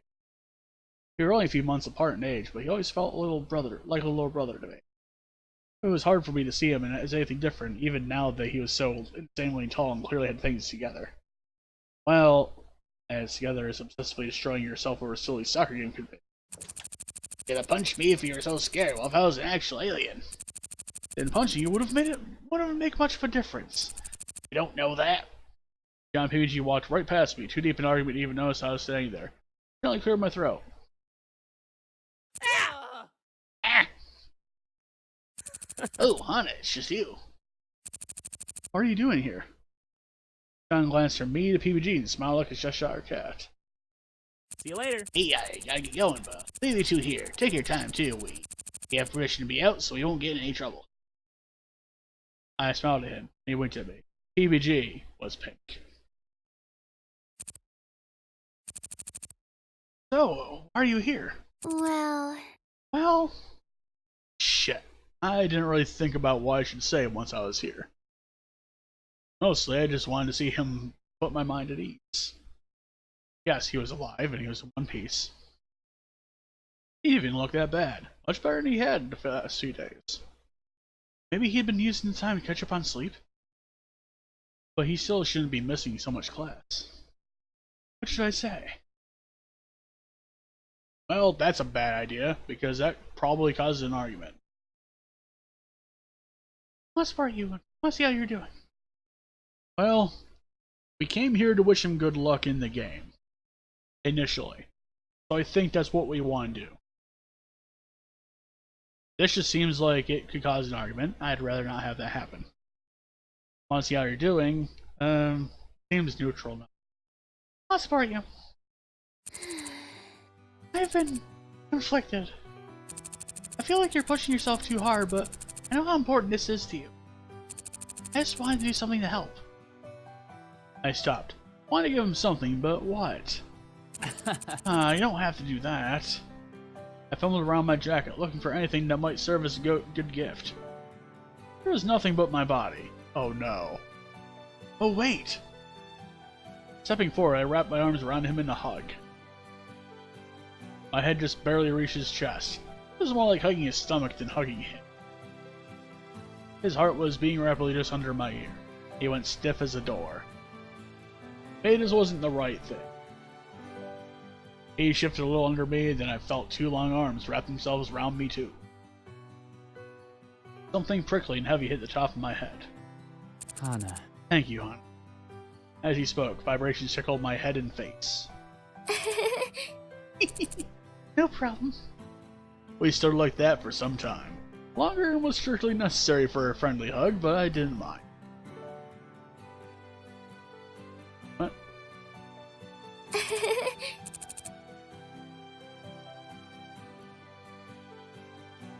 I didn't mind. Okay, I did miss it. In fact, I kind of liked it. It was different from the normal kind of hug I got from mine or my parents. Something seemed different, but I couldn't put my finger on it. Finally, he pulled away. As I smiled at him, I realized what was weird. My heart was beating like crazy. PG's face was rosy pink, and I was sure mine was the same. He cleared his throat. Well, and I guess I just have to get going now, then. He started walking backwards towards the door, not taking his eyes off me. Yeah, good, yeah. Flush too. Thank you for that. Yeah, no problem. Will I see you at the game tomorrow? Yeah. You know I will. I beamed at him and he beamed back. Great, man, I'm so excited. There's no way we'll fail. He chuckled. Thanks, Hana. I didn't do anything. No, you definitely did. He hit the door with a loud bang. Jerking around, he grabbed the handle and tried to pull it open, but it didn't budge. It's, push door. He pushed on the door so hard that when it opened, he flung himself out into the night air. He stood for a few seconds, processing what happened. Just as the door swung closed, he turned and waved at me. That was well worth the wait. The afternoon of the big game, the sun was harsh and the air was heavy. The humidity was almost unbearable. Going outside felt like walking to an indoor swimming pool. Man, that would be wrong. It was finally halftime at the soccer match. The score is even, 3-3, by Asagao's biggest rivals, the Mirai Fates. Wait. Their strikers, now there's Fates, were being extremely aggressive.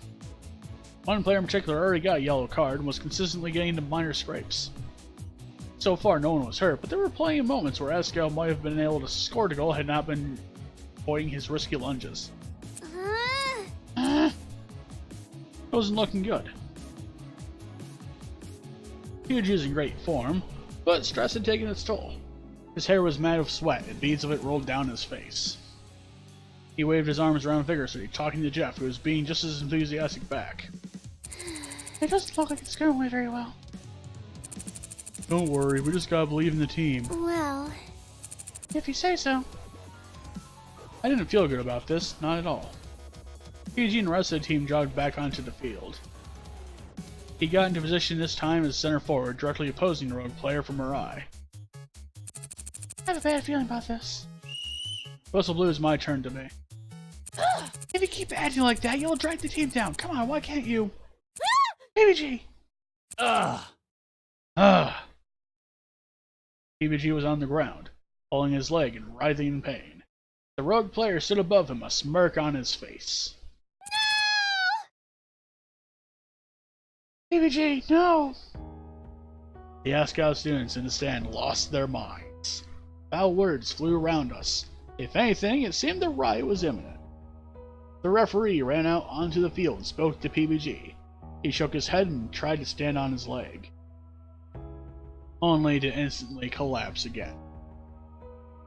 What? I don't understand what happened.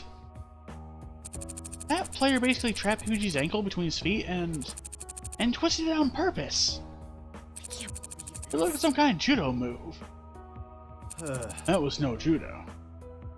Finally, a stretcher arrived from the main building along with Mr. McPasta. PBG was gently placed on the stretcher and rolled off the field. My heart sunk as I watched him roll past me, his face contorted in pain. How are we going to win without PBG? He's our best player. Jeff can't handle the rest by himself. No. I can't stay here. Go check on PBG, okay? You're going to go to the nurse's office, so I won't even let you in. I patted him in the shoulders and stood. Don't make them let me in. I couldn't explain why seeing PBG in pain left me feeling so uneasy. Felt like I was going to be in constant stress until I saw him. What if he was hurt worse? What if his leg was broken? As I scurried to the nurse's office, I tried to keep the worst possibility from my mind, but kept whispering through like a ghost. PBG wouldn't be able to play anymore. There was no way. I opened the door to the nurse's office myself. It was still and quiet, a far cry from the chaos of the soccer field. Nurse's office. It's great. I like it. The sun was pouring through the open window, curtains fluttering slightly in the breeze. Clarence alarmed from Mr. Pasta, but he was nowhere to be found. PBG's legs formed long lumps underneath a bed, feet sticking up in the air like flags. It didn't seem like anyone else was sick. I slipped through the curtains that were hung around him for privacy and pulled a stool up next to his bed. He lay still, eyes closed. Was he sleeping? How could he have fallen asleep so fast? Then it hit me. He hadn't been sleeping before this. Of course he fell asleep. In the distance, I heard cheers. I stood and peeked out of the window, seeing the Asagao students in frenzy and the players cheering. Somehow, we still managed to win. I sat back down and brushed PG's hair out of his face. Mr. Kwasa obviously helped him clean up a bit, as his face was no longer covered with the dirt and sweat of the game. I glanced at his leg, snug under the sheets. Couldn't tell what was wrong. Should I take a peek? No, what if he's naked down there? And also, it's kind of rude, don't you think? We're not going to look. PG shifted and I glanced at him.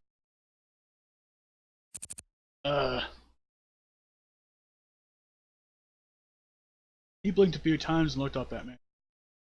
Hana, what are you doing here? The game! Did we win a game? What happened? I glanced towards the open window. We won. He scanned my face and frowned. What's wrong? Oh, we're gonna win. Tears filled my eyes. I'll still worry about you, you big idiot. He leaned over and hugged. What? Arms encircled me. Arms are surprisingly strong. If you don't mind. Or if you don't mind. Flung PG away from me. Where'd you come from? I've been here the whole time. What? What? PG, I'm sorry to say that you won't be playing any more this season. PG's eyes fell. He didn't say anything. The injury itself isn't so incredibly bad, but it'll take a few weeks to heal. At this point, the stress of practicing and playing would prevent it from healing properly. If you try to push it, this improper healing will create scarred tissue and forever limit the strength and flexibility of her leg. Please, please do not try to play. Even walking around campus will be more than enough stress. This campus is so poopin' huge. Poopin'? I'm sorry, PBG. I put a hand on his arm, and he didn't react. Hey, it's okay. You won this game, right? They're letting you pretty well this season. You're captain, you've done a great job of training them, so... Gentle hand rested itself on my shoulder. I looked up at Creeps. Miss Mizuno. I think it'd be best if you let him rest a bit. Yes, sir. I stood, with one last pat on PBG's shoulder, left. Just as I got to the door, I remembered something. PBG. PBG? He was crying. I turned back around and left the room, pretending I saw nothing. I couldn't believe this happened to him. This was his worst nightmare. Wasn't there some way I could help him? I'll take this sliding mind movements while I'm... PBG, are you listening? Huh? Oh, I'm sorry, what was that? It was the day after PG's injury. His knee was wrapped in a brace, and his ankle was stiffly bandaged to keep it from moving too much. He shouldn't even be walking on it, but he insisted on coming to class as if everything was normal. I'll read this slide and you can do the movements. Sure. No matter what I tried, it was as if he was on another planet. Hey, how are you feeling? Huh? I'm fine. Are you sure? You can always come talk to me if you need to. Thanks, Hana. I know that. I just... He sighed. It's fine. I don't have anything to say, really. Okay, but if you do, I'm here. Thanks. The rest of the day passed slowly by. He didn't end up getting any better. Mostly he just stared at his desk and tried to move as little as possible. And I wasn't the only one who noticed. Still, there is nothing we could do. In the middle of my worries, I saw a familiar green jacket and bushel of brown hair. Hey! John! He about jumped a foot in the air. Ah! What? I'm sorry, I didn't do it. It was a mistake, really. I didn't know he could break like that. What's up? Oh, Hana, what's on your mind? What's that about? What's on your mind? I asked you a question. His eyes narrowed. Ah! What's on your mind? Hey, sorry, never mind. I mean, PBG. he's just been really sad since he got injured. It's like life got sucked out of him. I was wondering if there was something we could do to cheer him up. Yeah, he's been having trouble getting out of bed in the morning. He hasn't even been practicing for a tournament like he's supposed to. At this rate, we'll definitely lose. I guess, but I really want to make him happy. No. This cannot stand. You cannot lose to those hidden blocks, scum. So what's on your idea? That's why I came to you. Oh my god, Hana, my sister just got back from this huge spa trip. Wait, you have a sister? I can't believe It's so not this. fair. I wish I could have gone, but she didn't invite me. What's the point of being related to rich people when they don't let you do the cool things? Yeah. Why, that's it. What is? We should take a trip to... I paused and leaned in to whisper. Hot Springs.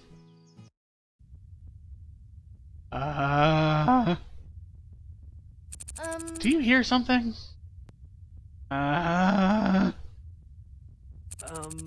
What's that dust cloud in the distance? Bugoo! Ah! What the... Did somebody say fan service? No. Yahoo! Yes. Oh no. Fan service. I'm so excited. I'm so glad everyone could come. I looked around at Jared and my eyes excited faces at a distantly sad PBG. All right. I'm sure it's gonna be a great time, but of course, any time spent with you two lovely ladies is bound to be great. Oh, Jared. No. Oh, Jared. So has anyone been to this hot springs before? Mm-hmm. And another, but never this one. I didn't even know we had one in Hiragana, but I guess it's pretty cool that we do. I know about most hot springs in the nation, but this one seems to have been just recently built. There's an attached to it and everything. Oh, that's our stop. Let's go. We entered the general inn area and made our way to the hot springs. excited. My eyes split off to the ladies' side while PG and Jared head towards the men's area. As Maya and I cleaned off, we chatted animatedly about the trip. I can't wait to see Jared with his shirt off. This is the best idea, Hana, ever. I tried not to stare at her body, tried very hard not to compare it to my own. I mean, I had always known that Maya was a bit bigger in some areas, but I never bothered to. Well, it wasn't important. Still, I stared down at my boyish frame and frowned. I've been planning for this day, Hana. I'm so ready. What do you mean? He's so cute. What do I mean?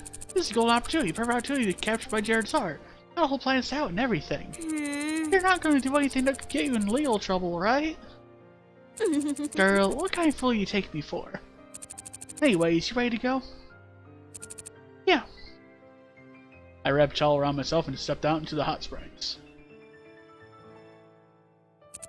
It's so nice in here. I immediately got into the water, but I hesitated. Was she going to take off her towel? I wasn't prepared. I wasn't prepared. Wait, I forgot something in there. Okay, hurry back.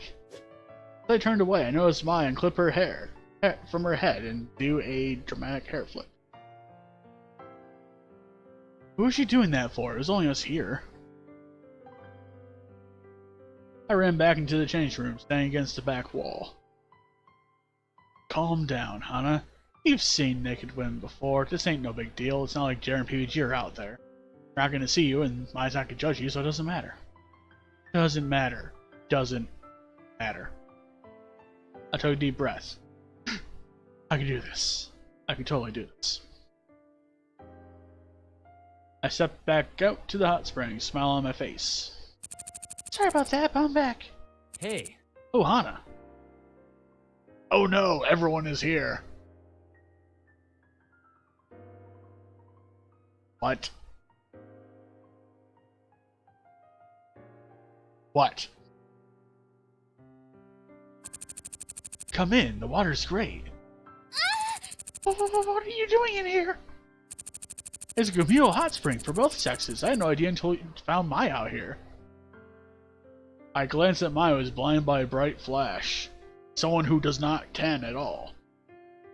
When it faded, I realized it came from Jared, who was somehow sitting contentedly next to her and staring into her eyes. Oh lord. Oh my god, they were only wearing towels. They were basically naked. PG's also wearing only a towel. PG seemed to come to this realization at the same time as me. His eyes grew wide and his blush came over his face. Don't you want to come in? Not that you have to or anything. I'm... Sure, I'll, come in. I stepped into the hot water slowly, conscious of the fact that each step brought me closer and closer to a basically naked PBG. I held the bottom of the towel down so it wouldn't float as I got in. I noticed PBG avert his eyes. Anyways, so, how are you guys feeling? He directed this to mine and Jerry, but they were so completely out. There was no getting anything. Finally, I was in. This spring was really small one. He was just really close to me, like really close to me. I had a vice grip on my towel. There was no room to sit next to mine and Jared, so I sat opposite them. PBG, standing in the center of the hot springs, looked around and then started to come towards me. Mind if I sit here? Oh, go ahead. He came closer to me. And closer to me. And closer. Closer. Closer. Sorry, I had the Neo song stuck in my head for a second. Finally, he was next to me and started to sit on the rocks next to me. Started to. He never made it. As he was sitting, he bumped to my arm, my grip on my towel loosened. Oh, sorry. No! Oh god, no! Hana! All at once, a giant gush of blood came flooding out of PBG's and my noses. Anime was a mistake. Ah! What the hell? What's going on? Ew, it's everywhere. The water's turning to blood. It's the second coming. Ah! PBG, come back. Hang in there, man. He's floating. He's doing the dead man's float. Oh god, PBG! We're losing her. She's unconscious, Hana. Oh no. Well, ladies and gentlemen, we've learned today that anime was a terrible mistake. I woke to my hovering wordly over me. What? Where am I? This is one of the inn rooms. We ran one for a little bit. That's around. It was a standard Japanese style inn room, nice and neat, but it smelled of fresh orange peels. I was eyeing me as if looking for signs of an illness. What's wrong? How did I get here? Do you not remember? Not remember what? I didn't think it'd be this bad. But if it was so traumatic that you don't even remember it, that's probably best not to tell you. What happened to me out there? Hana. I put a hand on my shoulder. There are some things in this world that you're just not meant to know. Like about anime, for example. What? Don't question God's blessings, Hana. Yes, ma'am. Excuse me? Can I come in? PBG. PBG? For some reason, a well's worth of embarrassment washed over me. I glanced at me and told PBG to come in. Hey. Hey Mai, hey Hana, glad to see you're up again. Do you mind if I speak to you alone, Hana? Say no more. Mai stood and crossed to the hallway, glancing us over her shoulder as she said so. Play nice, you two. She winked and shut the door. Anime is in full swing right now, folks. This is why I tagged every video of this on YouTube with anime was a mistake. He was still shirtless. He sat down in front of me and looked at me, still shirtless. I tried to look anywhere but his chest, anywhere but... Wow, this is a really small room. And it was super hot in here. Super hot. I couldn't breathe. Hana.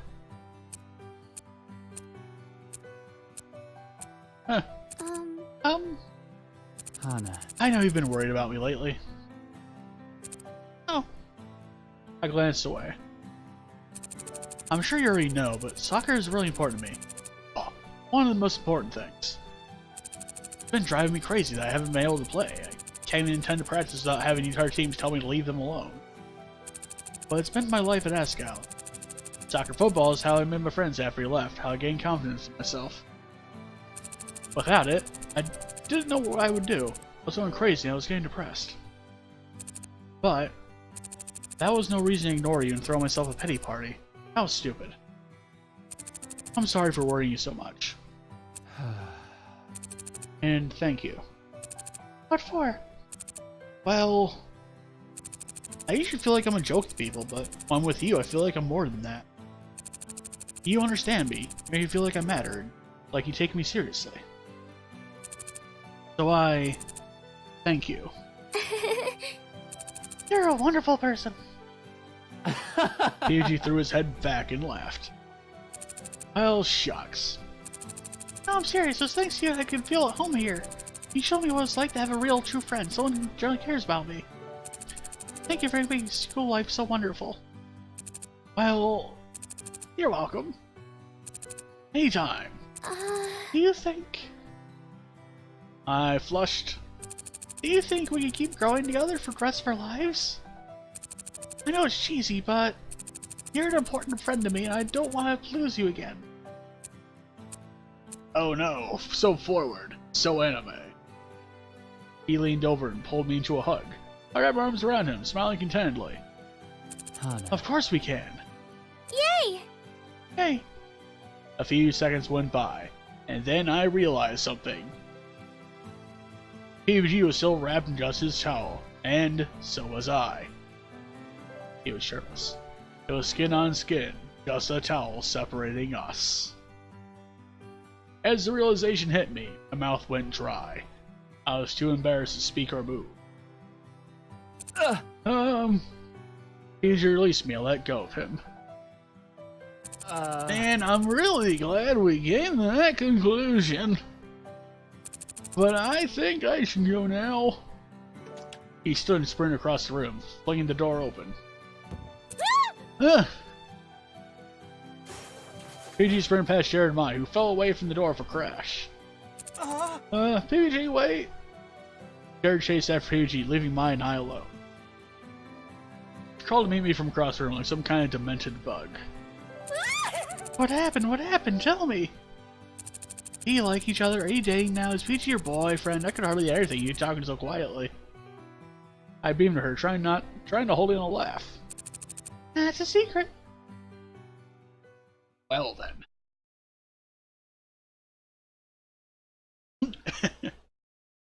Mine and I walked to class next morning like absolute zombies. Well, in Hana's case, she did drain herself of a lot of her blood. Wasn't sure if it was the blood or the heat or sheer stress of it all. But neither of us wanted to talk to each other. We didn't even want to look at each other. When PG and I came out of our room that night, we found Jared and Mai in the room across the hall, sitting 4 yards apart in opposite ends of the room. When I asked whether they wanted to go home... Yes, definitely. They responded like that. Something was up. Something definitely had. With the drive back to the academy was made another stony silence outside of a passive conversation of PG's Mark tried to break attention. Thank God. Maya wasn't telling me what happened between her and Jared. That probably meant it was something bad. Really, really bad. Especially considering things seemed like they were going well in the actual spring. I wasn't about to bring that up if she wasn't ready to relive. For all I knew, she just strayed a chance of dating the guy she'd crushed on for the past 3 years. Knowing Mai, it was very possible she simply wasn't able to conduct herself. Properly in his sense. I wasn't about to go poke my nose into her most embarrassing moment. Climbed to the 3rd floor behind Mimi and Kaksu, who moved as though approaching their own execution. Of course, they took up all the space in the stairwell, so we couldn't move around them if we wanted to. Mine and I, my own silence meant that, whether we wanted to or not, we ended up eavesdropping on their conversations. So apparently, the nearby hot springs are closed for the rest of the year. What? No way. I was going to join my friends on a celebratory excursion after graduating the midterm exams. I don't really know what happened because staff don't want to go into it, but apparently it had something to do with the water being tainted. You don't think people were copulating in the springs? Oh my God, why you talk like that? I'm sure that's why it is. But it must have been some kind of party that made the springs completely shut down. Kaksu's eyes flashed. It's being inspected for health violations. If they find something, they might not even be able to reopen. Ah, man. Hope they catch whoever did it. Sucks that we have to suffer because somebody else was an asshole. Shock. Amusement. When we reached the top of the stairwell, we sped around the girls and into the classroom like we were running from a swarm of bees. As I hooked my bag on my desk, a Jolly John approached me. Hey, Anna, welcome back. How are you? Shh! Don't tell anyone we were there! Okay. Well, whatever you did worked. Look. He pointed across the way to PG, who was sitting at his desk, happily doodling. He noticed us looking at him and waved cheerfully. I waved back. What do you do? Never would have thought he would recover from something like this so quickly. We just talked. Have a real heart-to-heart, I guess you could say. John held up a hand. Thank you, that's all I need to know. Well, Hana, you're one special girl. Huh? I just meant thank you for looking after our boy. No problem, he's my friend after all. John snorted. Yep, definitely. And friends look after each other. Yeah. Exactly. He wandered off to his seat, still laughing like a maniac. What's up with him? I turned to Mai and she shrugged, staring out the window despondently. I guess she didn't feel up to chatting either. Just don't like her. Found between her and Jared.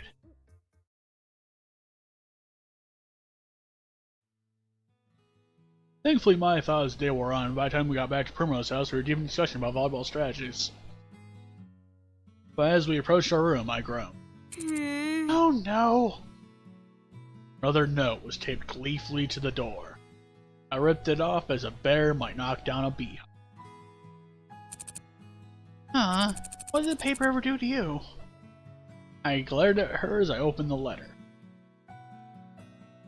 Oh no, it's back! Oh love! Oh love. Oh love, she's lovely and sweet. She captures my feelings and shines like the sea. So lovely, this lovely, so pretty. Oh, love is so high and love is so ice. Getting warmer and warmer and warmer until I pour too much water, but love cannot spill. For this lovely I see stares back at me with the sea. For love is the loveliest eyes I have seen. Jesus. I'm not even trying to sing, but this is fucking bad. I'm sorry. I stared at the paper. Eyes like the sea. I told you they weren't for me. Did I really have a secret admirer? I never even had a boy had a crush on me. Never in my life. Are you sure? Think PBG does? I don't think it's PBG. But strangest of all, when I should have felt my absolute happiest, I instead felt an odd sense of dread. We headed inside our room and glanced around, unsure of what to do with the letter. Hey, what's that? You okay, Anna? Uh, I don't like this. Well, just put it away and forget about it, right? Whoever wrote it obviously isn't confident enough to approach you directly, and as long as that doesn't happen, you just pretend like they don't exist. I folded up the letter and stuffed it inside my desk with its brothers. well... I guess so. A letter's just a letter. It's great that you have a secret admirer, too. Who knows, maybe it's someone you have feelings for. What?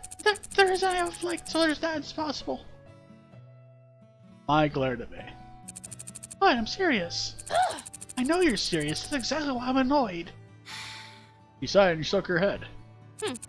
Poor guy's got it rough. But I guess you don't pick who you fall in love with. Secret admirer's hard to in love. I just got a little crush.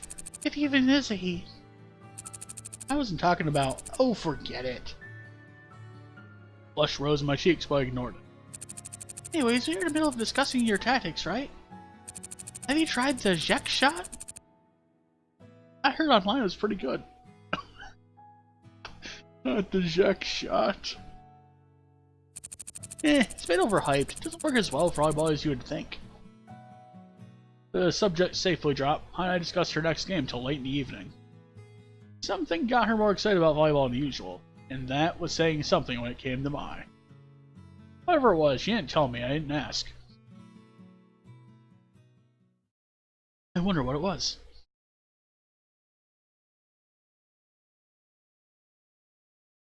Scene 4, a shocked PBG and a smiling PBG. Probably doesn't mean too much in terms of direction or route, but yeah. After that whole incident, things turned mostly normal. No, rather normal. It was more like things calmed down, like a river that was no longer flooding. A few weeks passed, during which we took our first real test at thankfully scored 95, high enough to keep my scholarship and provide a buffer for the rest of the year. SL Strikers played their first game without PG and they managed to win. The entire school celebrated except for PG, who watched the game from his dorm room window. I wonder how he felt. In all respects, he was back to PG we all knew and loved. It was the day after that game that he approached me. Hana! Hana! PBG. Bitchy, what's up? He stared at me for a few seconds, not saying anything. I cocked my head to the side. BG, you there? I'm there. I was wondering if you... I nodded, trying to get him to finish his sentence. You will? I don't even know what you're talking about. Oh, right. So, there's this game that's coming out soon, and they're doing a midnight release for it. It's a really cool game. It's about these little animals living in a village together, and you come join and live with them. You want to come with me? What do you do with the animals? In the game, you befriend them, you go fishing and fossil hunting, and there are festivals. You can decorate your house and wear different outfits, too. So cute. That sounds like something you'd be into. I'll say it, I think you'd like it too. Plus, I wanted to say thank you for what you did for me with the hot springs. So, what do you think? Oh, sure. So I'll just be keeping you company? Yeah, I guess so. That's away from me, looking troubled. Was something wrong? Okay, cool. Great, I'll pick you up tonight. Now, do you want to get into lunch? I'm sure everyone's wondering where we are. I'm sure Meyer John told him what was up. Maybe you turned pale. I hope not. What was up with him today? He came to pick me up right on time as planned. When I opened the door, Mai poked her head out from the top of her bunk. Hey, what's up? Going somewhere? Oh, PBG! My glance from me to him and back again. I looked away. I hadn't told her because it never came up. How could you talk about something if it doesn't come up in conversation? Have fun! You better bring her back safely or I'll stab you with a lance made of toothpicks. Yes, ma'am. The toothpick lens would not be too far out of place out of like a Redwall novel or something. Anyway, we stepped out into the dark night, and I instantly started shivering. How cold was it out here? Below freezing? Didn't bring a real jacket with me, but I didn't have a heavy jacket for this kind of weather yet, so there wasn't much I could do about it. Instead, I kept my mouth shut and tried to hide my trembles as we head for the train station. Hey! Where's this game store, by the way? It's a local one in the city. I'd like to go to it when I can support them. Also, they have a puppy there. You're not allergic to dogs, are you? No, I love them. I just wanted to adopt one. We had one at home, and I miss him so much. Really? Really? That was after I left. It happened because you left. I was sad, so my parents bought me a dog for Christmas. Hmm? What's the dog's name? It's a him, and that's not important. Tell me. No, that's fine. Tell me! There's really no reason. EBG? Haru. Huh?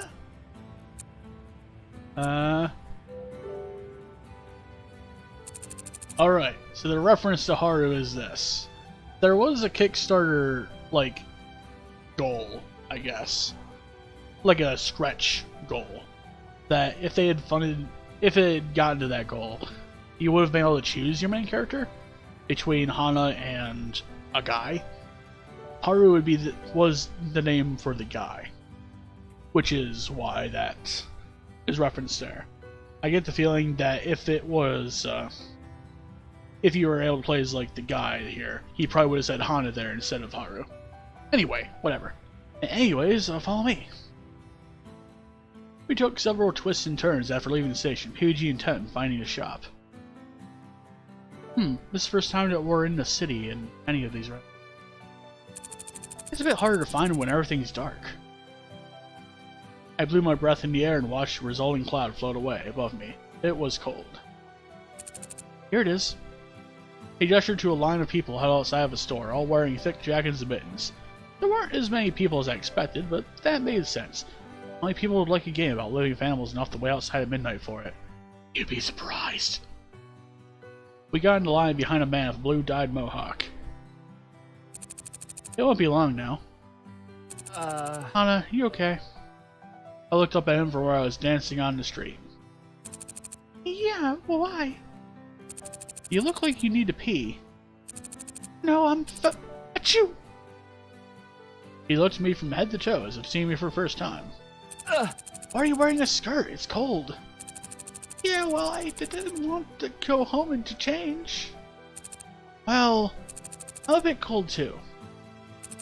So maybe we should hold together to preserve warmth. Huh? Plus, I'm wearing a jacket, so... Paige opened his Normal Boots Club jacket to me, looking away. So, you can.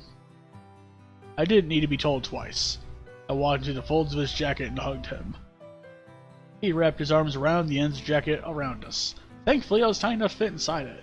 Only tip of my bow poked out of the top. PBG was a heating pad, and so I warmed up and stopped shivering. PBG set a chin on top of my head, like a little footrest. He smelled really good, like vanilla and cinnamon. Why do you smell like vanilla and cinnamon? He tried to talk to me, but with one side of my face against his chest and the other against his jacket, I could barely understand him. Not like his mouth was full of marshmallows. What? Uh, Sure. We stood there in silence for a while, then PBG's chin started wiggling out on top of my skull. It felt very good, like he was giving me a massage or something. His beard was tickling me. And I realized that he was talking to me, I just couldn't hear him. I noticed in his chest and he stopped talking for a bit. Then he started rubbing my back. What was he saying? Was I supposed to answer? I said where I was, a second ticked away. Oh.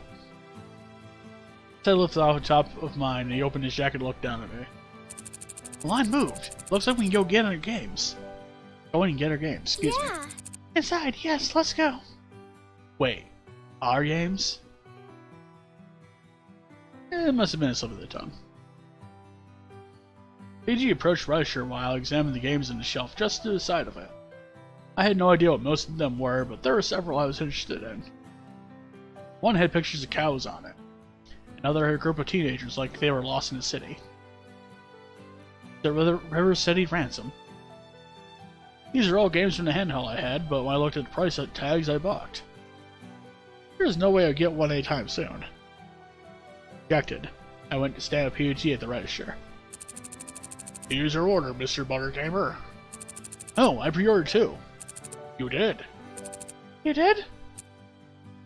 You did. Sorry, here's the other copy. Thanks. PG paid him and we left the store with the games in hand. As he went back to the train station, I side-eyed him. Hmm?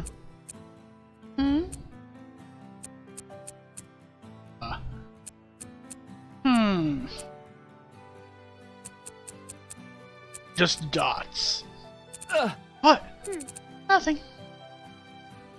He made it to the station just as the train was loading. He managed to sprint inside just in time.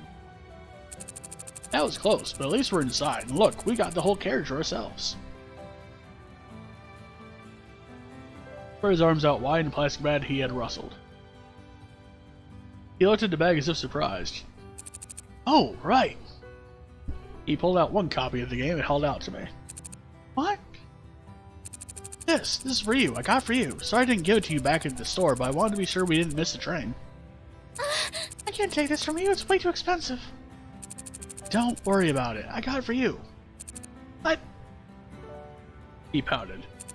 Well, if you don't take it, I'll be sad. okay.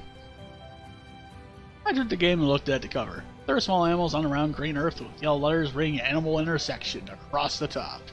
A little yellow dog and some pink fluffy creatures smiled at different humans on the street. Tears filled my eyes. My first game. Happy? Am I happy? Oh my gosh. I started jumping up and down right there in the middle of the train compartment. Yay! I got my first game. Got my first game. Exactly. I'm gonna play this all night. Wait and play it after school tomorrow. What? Why? Just trust me. This game works with real-time clocks, so you'll have more fun that way. I sighed.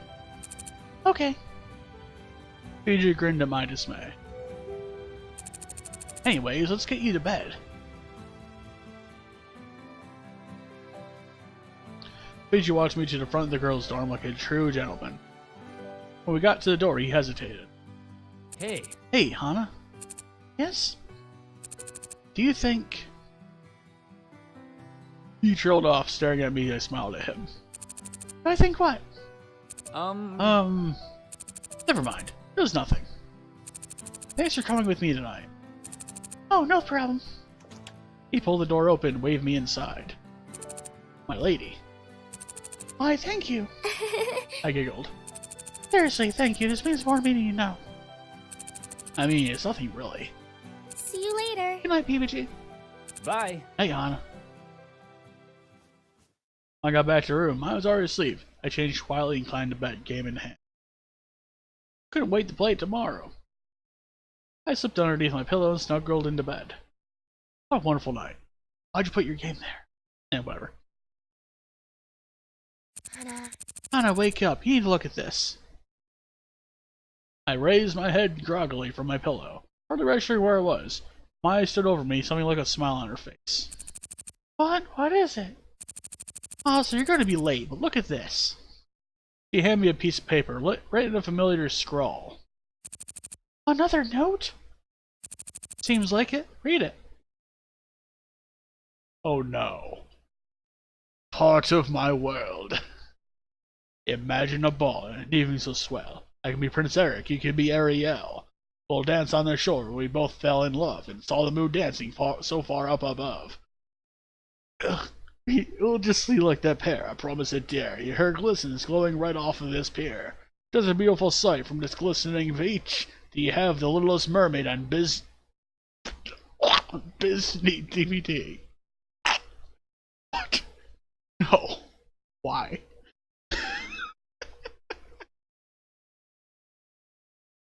When I finished reading, I cast a glance at him. What's wrong? You don't like it? I wish it were different somehow. I don't know. It just doesn't feel right. To my surprise, I burst out laughing. What? What is it? You're a true main character, Hana. Oh boy, this is great. You're as dense as a brick. How would you rather the note was written then? I don't know. I don't know. It's too... I mean, it's an awkward note, but it's not the right kind of awkward, you know? Uh-huh. I guess I want it to make me feel more like... And then we think of PBG. Of course, I can never forget you. I usually feel like I'm a joke to people, but when I'm with you, I feel like I'm more than that. Oh, Hana, it's so nice to see you right where I wake up. Man, this is gonna be good. More like... Of course. Oh, Hana dear. I was leaning against her desk, doubling over in laughter, hitting it with something more than human strength. What is it? I flicked a tear from her eye, wheezing. Oh, sometimes I just want to strangle you. Are you ready for class yet? You woke up late, so we can't even get breakfast. Huh.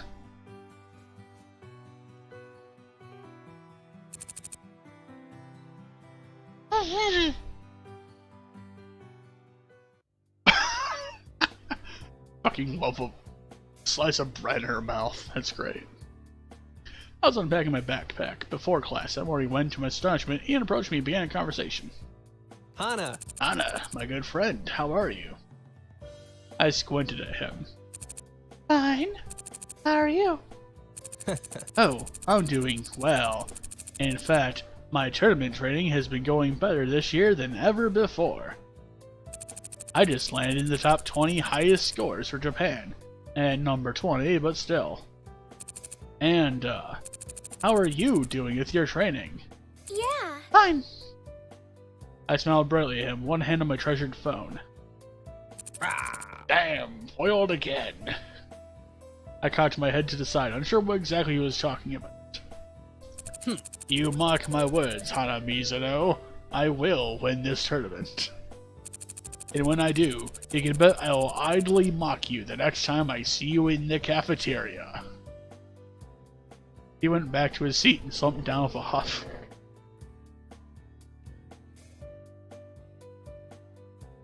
Luke leaned over to high-five and Meme Shaman me look enough to kill a pea plant.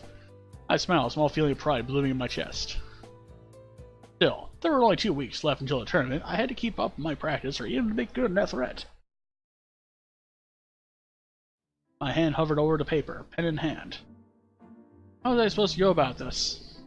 I never rejected anybody. I wasn't the kind of girl people usually went after. Moreover, this guy, whoever he was being a little creepy. I didn't want to say anything that would make him angry, especially considering how many times he'd come to our room unseen in the middle of the night. What if he waited for me one night and when I got up to use the bathroom? I shuddered. I definitely didn't want to hurt his feelings. After 15 minutes, I finally had a reply I kind of liked. Sir, thank you for these notes. They're very sweet. However, I prefer if you no longer send me any. Please stop giving me these notes. Best, Anna. It was nothing fancy, but hopefully it was good enough. My dad always said, when saying no, don't give a reason. People tried to argue you out of things when he gave the reasons, sometimes even if he didn't. But no means no, and it was much harder to argue with that. With a lump in my throat, I placed the note in an envelope, sealed it, and taped it in front of my door. That was that, then. What a weight off my mind. After everything Puji went through for the team, it was no wonder he would be cheering them on in every game. I sat next to him, watching his legs tense and twitch as Jeff and Dean sprinted down the field. You should have passed it too. Oh, that worked out way better than I thought it would. Go for the goal, you have the Yeah. Yes, good job. I chuckled quietly next to him. It was hard to get worked up about the game when I was with PG. He took all the enthusiasm I ever could have had for the sport, took it right out of me, and exploded in a supernova of energy. But it was enough for me to just see that he was enjoying himself. From how it looks like, well, that wasn't cool. He was happy, or as happy as he could be without playing. We won! What? What? It's over already? Hana. Oh no, we won! We're going to the finals! You are? I stared at the jumping PG in front of me for a few seconds before it clicked. Yay! Oh my god, we're going to the finals! We're going to the finals! PG grabbed my hands, and we jumped and cheered together for the rest of the Asagao students. The two teams shook hands and thanked each other for a good game, then the strikers piled onto our side of the field, forming a mosh pit of happy athletes. I had to go congratulate them. He disappeared into the crowd immediately. Excuse me, sorry. Forcibly shoved my way out of the stands, which was harder than it sounded. I hated being so damn short. By the time I came out, PG was being hugged by all of his teammates. I giggled. I'm so proud of you all. You nailed it. Yeah! He wouldn't have been able to do it without you, bro. Maybe I should give them a moment. And did you see that Fate McJones did? I know he had it in him. He usually plays a long-term psychological strategy. Well, I'm glad you're happy. I was a little worried all this time it'd still be a little bit painful to see him playing without you. Yeah. He shoved his hands in his pocket, staring wistfully into the distance as the wind blew through his hair. As happy as I am that we'll be able to go to the finals, it's a bittersweet feeling. He flipped his hair dramatically. I guess that's just how the sword falls. I don't think that's a saying. It's definitely a saying. I shook my head and grabbed Hyuji's hand. Come on, it's right. We'll miss the late dinner. Right. Okay. I shot awake with a jolt, staring at our door from across the room. Anna, did you hear that? I nodded and realized she couldn't hear me. Something just slammed full force into our bedroom door. We listened for a while, afraid to move. Then we heard footsteps dashing away down the corridor. Why? Bunk bed shifted and I saw a dark shape moving down the ladder. Mai appeared next to me. You're okay, right? Yeah, nobody got in. She smiled and turned and glared at the door. Who the fuck does this middle of the night? She pulled open the door and stepped out into the hallway, craning her neck one way then another. Turned back to me, her voice low. I don't see anybody there. I don't think anybody else heard it either. I pulled my blankets up around me. Nobody heard it, but Mai and I both did, so there's no way we imagined it. I snuggled down into my blankets. Thick covering made me feel safer, despite the fact that it did absolutely nothing to protect me. It was probably just a stupid prank. She moved to shut the door, then stopped. Oh god! What? She lifted a hand to the door, peeling something off of it. Looks like we had a visit from your secret admirer. She shut the door, flicked on the light, and crossed over to me. Here. She handed me a blank envelope, ripped it open and pulled out a sheet of notebook paper, the same familiar scratchy handwriting gracing the front. Okay, it's not a song this time, thank fuck. Hana, dearest, why must you neglect me so? I'm so sorry if I have made you uncomfortable. I can't hide my feelings any longer. I really care for you, Hana. I won't be so naive as to say I love you, saying how much you do not know about me, how much I haven't had the opportunity to learn about you. I've been watching you. Kind, smart, funny, caring. You love your friends deeply, stand up for what is right, stand up to your fears. You've even befriended some of the most popular, influential students in school. In fact, you've grown quite close with some of them. I really don't like it. It's making me jealous. It's driving me insane. I hate seeing you smile at them, and yet I can't bother to reveal myself to try and take their place. I know you're happy with them.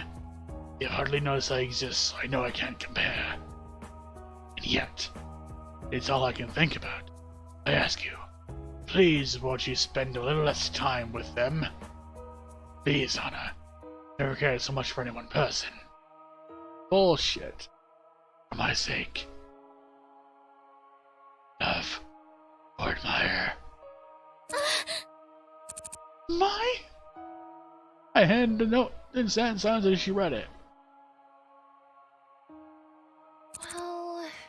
Well, it's a little unsettling, but I don't think you should worry about it. No? I shivered and drew the blankets closer around myself. This is a guy, assuming is a guy, who's so afraid of revealing himself to you that he apparently won't even talk to you? Do you even really think he's do something? I don't know. I don't know, but it's scary. You even think I should tell someone? I don't know. I don't know. Asagao doesn't have a great track record dealing with these kind of situations. What do you mean? Let's just say I knew somebody who a little intense about another person. That person told the staff what was happening and they almost got no response. The crazy behavior is allowed to continue and the students were left to sort it out themselves. When the student again turned to staff talking about how they felt in danger, the staff told me the student's responsibility to police their own behavior. That's awful. It's not something we want to talk about a lot. Asagao's a really nice place. Obviously it is, you know this by now. But they do a lot of things in an effort to save face, so families will keep sending their students someplace as expensive as this. That, unfortunately, includes sweeping a lot of, incidents under the rug. Hey, don't worry, things are much worse in the past. Nowadays they've gotten a lot better because students here behave more like people. But I am saying that I wouldn't tell the teachers unless there is an actual threat. I just don't want you to suddenly get kicked out of the academy because you're trying to cause trouble. And like I said, I don't think anything's going to happen, and if it does, I'll be here to protect you. I hope an arm flexed it. Yeah! I know it seems like a joke, but volleyball really has made my arm strong. Definitely take someone out. He grinned brightly at me and I smiled. Thanks, Mai. Anyways, it's late. We should go to sleep. Yeah. Glanced at the door again and crossed over and locked it. Can't be too safe. I have to protect my beloved Hana. She shut off the lights and crawled into bed. As my bed creaked and wiggled with Mai's moods, I tried to convince myself that what she said was true. I tried as hard as I could, but mine didn't ease. Strong as Mai was, she was still just a girl. I didn't want to admit it, but men were taller, stronger, faster than women were, and I had no idea who this guy was. Oh, come on. It was someone as tall as PBG, someone who worked out just as much, or was also part of a sports team. He was just heavier than Mai. All it would take was putting her on the floor, and she wouldn't be able to defend me. Anyone. Heart started beating faster, and I shook my head. There was no point to these thoughts, none at all. Still. I usually tossed her before going to bed, but I found myself staring at the door as I tucked myself in. Facing it as I closed my eyes. Just go to sleep. Worry about this tomorrow.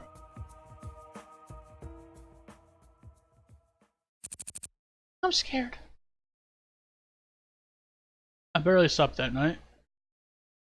Seemed like full days passed before I woke up and I started getting ready for school. Now that I was back in the classroom, I alternated between periods of absolute panic and paranoia and falling asleep at my desk. They stared ahead of me, my vision sliding in and out of focus. Hey. Anna? Ah! Oh, Poochie, what brings you here? School? Hmm. I didn't see that. Anna, are you okay? You seem a little off today. Why did you say that? It's lunchtime and you're still sitting at your desk. Mai gave up and left you behind. What? How could she? So what's bothering you? I didn't want to drag PBG into this, did I? I didn't sleep well. He frowned at me and laid a hand on my arm. Hana. Anna, it seems like something is really bothering you. It's okay, I'd like you to trust me. I want to help you. Will you tell me the truth? Should I tell BG the truth? Hey, thanks for lurk, Slev. Should I tell PBG the truth? The note told me to stay away from the Norboots guys, and our guy I was getting close to. That's very fucking generic, but yeah. If that person was violent, I could be putting PBG in danger by telling him. Should I really tell him the truth? I would say yes. Because no one else is in here, as far as I can tell. And also, saying no is probably a bad idea, generally speaking. Well, I explained to him what was happening with the notes.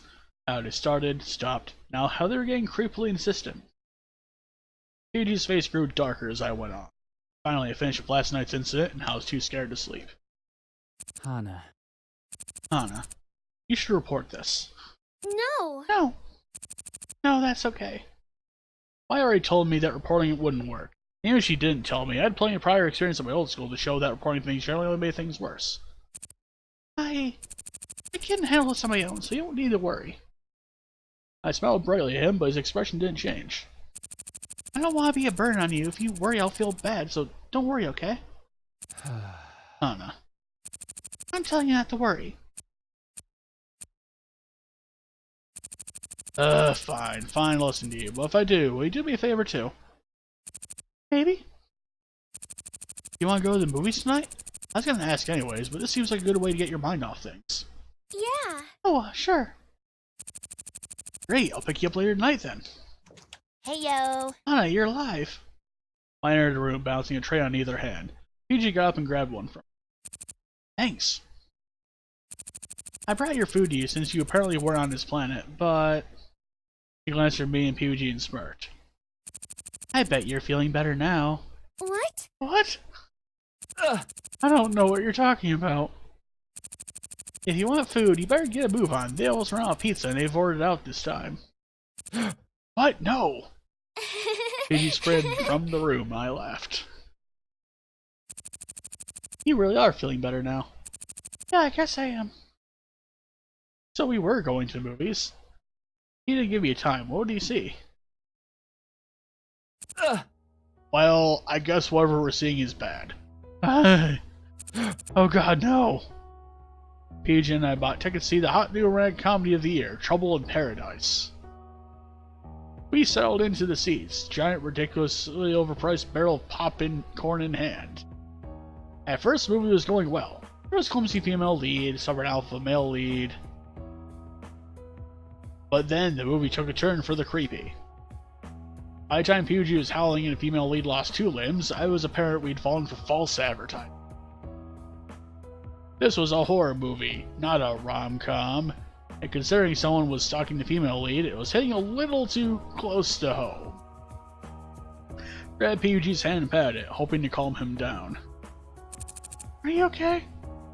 Yeah, I'm okay, I'm fine now. At least it wasn't. The color drained from his face. Glanced at the screen. The male lead jumped to the ocean, was swimming towards a boat, maybe a mile away. Oh no. Oh no. Yuji, what's wrong? He didn't respond. His eyes are glued to the screen. No. Yuji, what? I jumped. There was a splash and a shriek. A shark grabbed onto the man's leg and pulled him under the water. I turned back to PG, who was frozen, mouth open. Ah! Ah!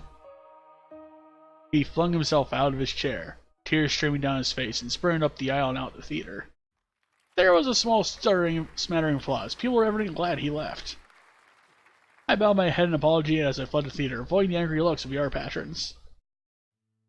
Found PBG leaning against a pillar outside, head pressed against a cool stone. Hey. Hey, are you okay? Yeah, I'm okay. Sorry about that. Don't even worry about it. I don't even afraid of sharks. Yeah, I don't get it either. He stood there breathing deeply, still looking pretty sick. Do you want some cotton candy? Cotton candy? Yeah. I'll buy it for you. My treat. Okay, I could go for some cotton candy. We headed back to the train station, PG munching happily on his pink cotton candy. He looked way better now. I wasn't sure why sharks made him so scared or why he looked on the verge of death, but I was happy he was better. You can really stream, can't you? I didn't mean to. You don't think the other people in there were bothered by it, do you? Nope. It was a scary movie after all. I'm sure they expected it. You probably added to the excitement. PG finished up his cotton candy, licking his fingers happily. I laughed. You know, now that you're scared enough to run out of the theater, I didn't really like that movie. What? No? Wanted something to take my mind off things, but that... I'm glad you were scared, because I got to focus on you instead. I'm not sure how I helped, but I'm glad I did. As we headed back to the dorms, PG fell silent. It was oddly familiar. As soon as I remembered this exact thing happened the night he brought me my game. He stopped in front of Primrose's house. Hana, Wait, you don't think the guy's gonna come back tonight, do you? I let out a breath I didn't even know I was holding, a feeling disappointed for some reason. I don't know. Please be safe. Please. And text me if anything happens. You still have my number, right? No. Oh, here. PG pulled out his phone. Give me yours. I listed my number slowly for him, feeling my face heat up. For some reason, my heart was beating really hard now. Yeah! Got it! I'll send you a text. Phone vibrated in my pocket. I pulled it out. I saw an emoji of a cookie and a shark. I giggled. I got it, thanks. Good. Text me if you need anything. Anything at all. I mean it. It better be if you text. It'll be better if you text me, because I'll just be worried all night anyways. Okay, I will. It won't inconvenience me at all. Got it? Okay, I'll text you. Great. Now get inside. It's cold. He ushered me up the front steps, held the door open for me, curtsied to him. Thanks again, my dear knight. Any time for you, my lady. Anything for you. Excuse me. I go as he let the door close. I got to the staircase, I turned. As she waved me through the glass, I waved back. When I spent time with PBG, I felt relaxed. I wasn't worried about what was going to happen or how I might mess up or what someone would think. I just wanted to talk to him, be around him, and spend time with him. It was fun with him. And now he was gone. Missed him. Sighing, I headed off the bed. Tournament was coming up soon. I need my rest.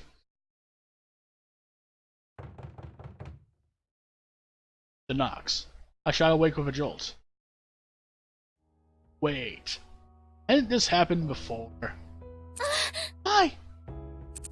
I know, I think it's, Laughter filled the hall. Then the running footsteps down again, fading away into distance. Chills ran down my spine. Hi. The bed wiggled and squeaked, and I padded softly over the door. Yep, another note. I read the note, then handed it to me without saying anything. My dearest Anna, I've seen you hanging around with those other men, those normal boots men. Not buy it any longer. Just please stop hanging around them. It's tearing me apart, Anna. Any more of this, I might lose my mind. Yours ever, The admirer. My heart stopped. This person sounded like they were really upset. What if? What if something happened? Text me if anything happens. I grabbed my phone and frankly pulled up PBG's number. They came again. They left a threat this time. Seconds later, my phone vibrated. I'm coming. What? He was coming? I don't need to come. I sat and stared at my phone, waiting for a response, but nothing came. I glanced at Mai, who was climbing up into her bed again. I think PBG is coming. Hana! Anna! He was here already? I opened the door. PBG stood there, disheveled and panting. Are you okay? You're not hurt, right? I didn't see anyone out there. No, I'm fine. PBG pulled me against him. He was hot and slightly damp, clearly having sprinted over from Boo Bell House. He really shouldn't be sprinting. Thank goodness. The person came and left this note. They had a door again, but this time they laughed like they were having fun. I pulled away from PBG and ran to get the... As he read it, he frowned. I really don't like this. He handed it back to me and nodded, as if he decided something. Hana, I'll be there for you for now or what. You don't need to be afraid of this guy, because I'm going to protect you. So feel free to decide how you want to deal with this situation. I know it's difficult for you. I'll support you no matter what. PBG. PBG? Thank you. I don't know what I want to do yet. Can I have some more time to think? Of course, anything. Thank you for coming all the way over here. I feel much better now. Sorry I woke you up. It's fine. I wasn't sleeping well anyway, so the jog probably did me some good. I nodded. PBG stood there, smiling. Well, you can go back now. Oh, right. Can't really stick around in the girl's dorm now, can I? He smiled, but his tone seemed worried. Don't worry, I'll be okay. Okay, be sure to lock the door after I leave, okay? Okay, Text me again if there are any problems. I will. And draw your curtains shut. You don't want people trying to look in from outside. We're on the 3rd floor. Don't worry about me. Go to sleep. Okay, I'm leaving. Gave him a quick hug. Thanks, PBG. Yeah, no problem. I shut and locked the door behind him, as promised, then crawled into bed. As I pulled Mr. Bunny to my chest, Mai snickered from her bunk. You got something to say? No, I'm not saying anything. He snickered again. Bed shifted as she turned over and settled down to sleep. Damn it, Mai. I was glad PG came. Felt much safer knowing he was looking out for me. I shifted groggily awake the next morning, all before my alarm was supposed to go off, so early in fact it was still dark out. Stretched my neck, which stiffened in the night. Came back to the question that was sitting in the back of my mind the entire time I was trying to sleep. What should I do now? PG said he had my back. I knew Mai did too.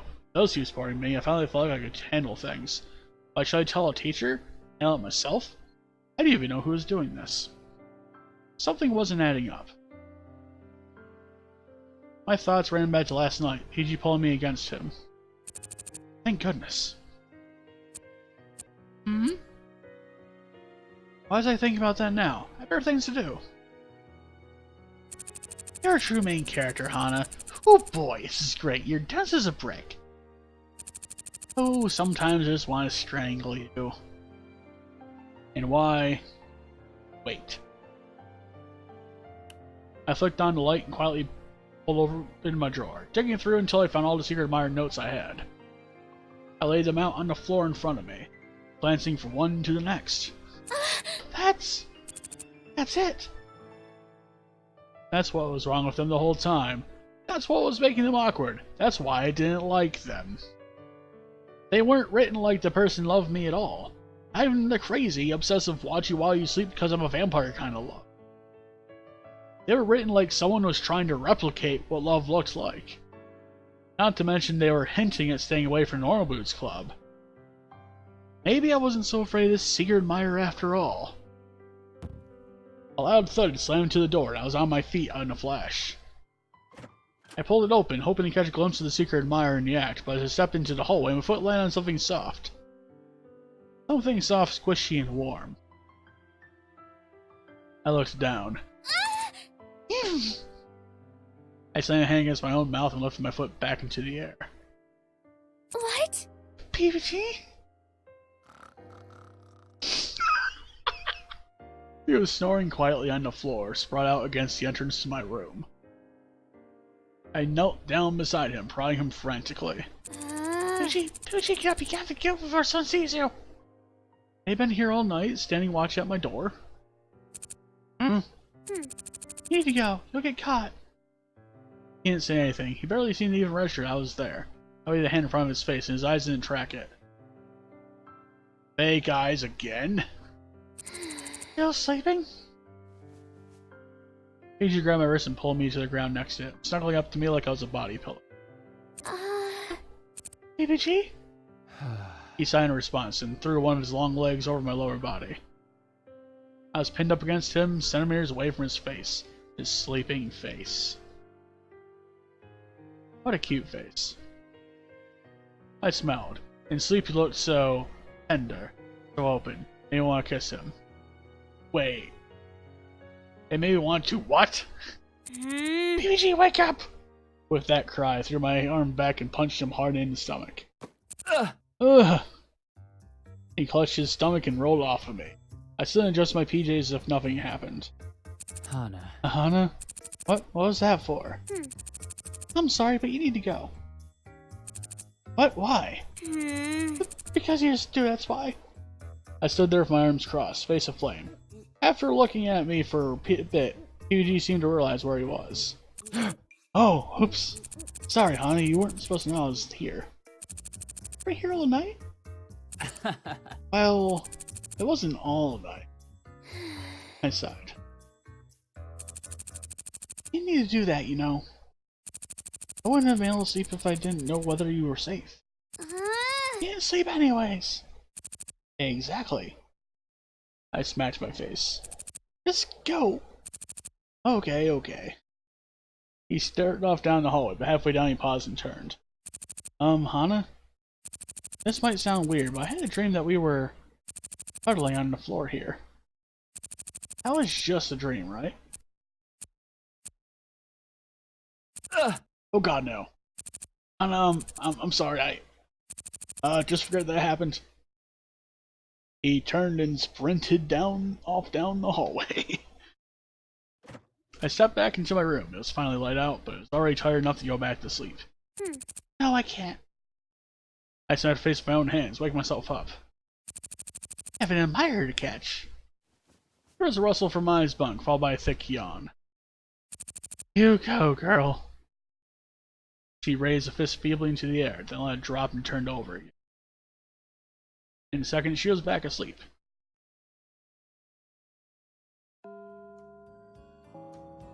As soon as the bell rang, I was on my feet and over to PUG's desk. Hana! Look, it wasn't... I want to catch him. Would never make you uncover... Wait, what? I want to catch whoever's been writing the notes. I'm sick and tired of hiding, but... I'm also really scared. I don't think I can do it alone. Would you be willing to help me? His chest swelled, and he jabbed a thumb up at himself. Yeah! Of course, leave it to me. PBG. PJ, thank you. You should know by now. If you ever need my help with anything, I'll come running. I'll definitely protect you with everything I've got. PBG. PBG. But, how are we gonna do this? I wet my eyes and grinned. I have a plan. Hana, you look kinda scary right now. Don't worry. You will be safe. Well, let's go somewhere else to discuss it. The walls might have ears. I've never seen a wall with ears. Forget it, just come with me. Crouched by the door to my room, listening intently for any movement. He was ready and in position. The only thing that remained was the admirer. Would he come? Or did he know something was up? I listened to the clock ticking away. Periodically, I checked the time on my phone. 11:36, 11:55, 12:23. There! Stop! I flung open the door. Tall Silhouette stood there. When he saw my face, he yelled and started to run. Ugh! Too late! Fuji came flying around the corner, dashing through the open bathroom door. He lunged at the man in front of me. They both crashed to the ground. Ugh. Get off of me! Get off! No! Stop moving. Stop. Fuji pinned the guy to the floor. Ground. Finally we saw who it was. Luke! But... Ugh! Why would you be doing this to Hana? Why are you trying to hurt her? He's not. He gently pulled PG's jacket and he moved off Luke. Luke rolled his shoulders, mumbling angrily to himself. Luke was trying to keep me too distracted to compete in the tournament, weren't you? He knows. A surprised look crossed Luke's face and then he smiled. Yeah, I was. How'd you figure that out? But why? The notes? I thought they would be a pleasant way of distracting you. Everybody likes to have people crushing on them. But it kind of backfired a bit at the end, then it was too deep to go back, so... sorry. In too deep. Yeah. Then to my surprise, Luke started blushing. Oh no. See, I never meant anything by it, but over time I ended up falling for you, Hana. What? What? What? What? Crazy, right? So I made up my mind. Luke got to his feet, brushing off his clothes. He held a hand at PG, who took it and pulled him up as well. Oh yeah. If I beat you in the tournament, PG, I'm going to confess to Hana. PG froze, Luke's hand still in his. Looked from one to the other, unsure of what to do. It's up to you how the rest of this plays out. May the best man win, eh?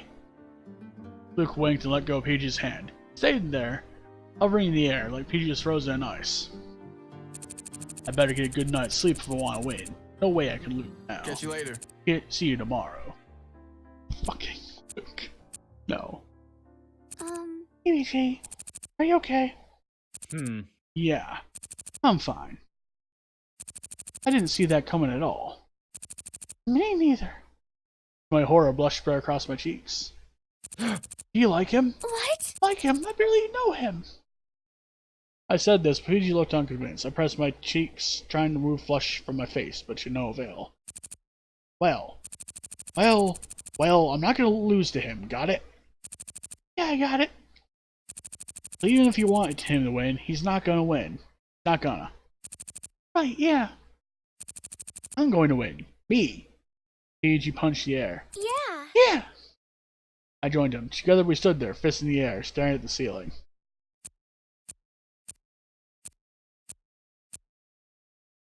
Hey, what's up? So we found the guy? Ah! Yeah, it was Luke, he said. You should get some rest. I gotta get out of here before someone comes finds me. Okay.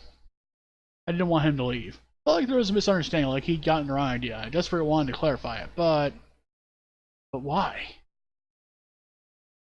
wasn't actually that important. Not as important as getting to sleep the next night before the tournament. Bye. Okay, I'll see you later. See ya. Night. I watched him go. Weird look on her face. You okay? I guess so. So Luke wants to confess to you? Wait, you heard? Of course I heard. We're in the middle of the hallway and you guys were shouting. I pointed a finger down the hallway. It's broken outdoors, eyes bleary. Hey, you guys mind shutting the hell up? Kakasu wishes to be invited to this wild party. Oh yes, I would invite you. Sorry. I could use a robot there. Wait, what? I guess it's good everything got sorted out though. Now I can get some sleep and kick his ass tomorrow. Yeah. I smiled at me and flipped off the light. We crawled in our respective beds. I shut my eyes, trying to sleep. But if everything was solved, why did I feel just as uneasy as before? I should really get some sleep. I woke up the next morning, butterflies flying through my stomach. The tournament, how did things go? I had months of time to prepare, but in the end I didn't spend much time practicing, especially not compared to Ian. Would I really be able to beat him? I had to if I wanted to join the Robots Club. With these thoughts in my mind, I changed my Asagao uniform and crept out of the room. It was early on a Saturday morning, and after a late night, I wanted to let my sleep. I stepped out into the fresh spring air, taking a deep breath. My vent was one of the first to go, so I'd bet be there earlier than most. Plus, it took a little time to get to Higginbottom. I tucked my shoulders and started crossing campus. The arcade which tournament was being held was much smaller than I expected. Felt like I'd found some kind of adventure, instead it was a small local arcade filled with arcade machines, small rooms split off, which were probably where the eventual competitions would take place throughout the day. Few people milled about the space, generally older folk in their 20s and 30s. Glanced at the agenda in my hand and made my way to one of the back rooms. When I entered the competition room, I found 2 chairs and an elevated platform, computer projector standing between them, and hooked up separate controllers. Ian sat on one of the chairs, looking bored out of his mind. Good morning. Ian. Hey. About time he showed up, I was starting to get worried that you died. Ah, sweet if you're concerned. Is it now? Yeah.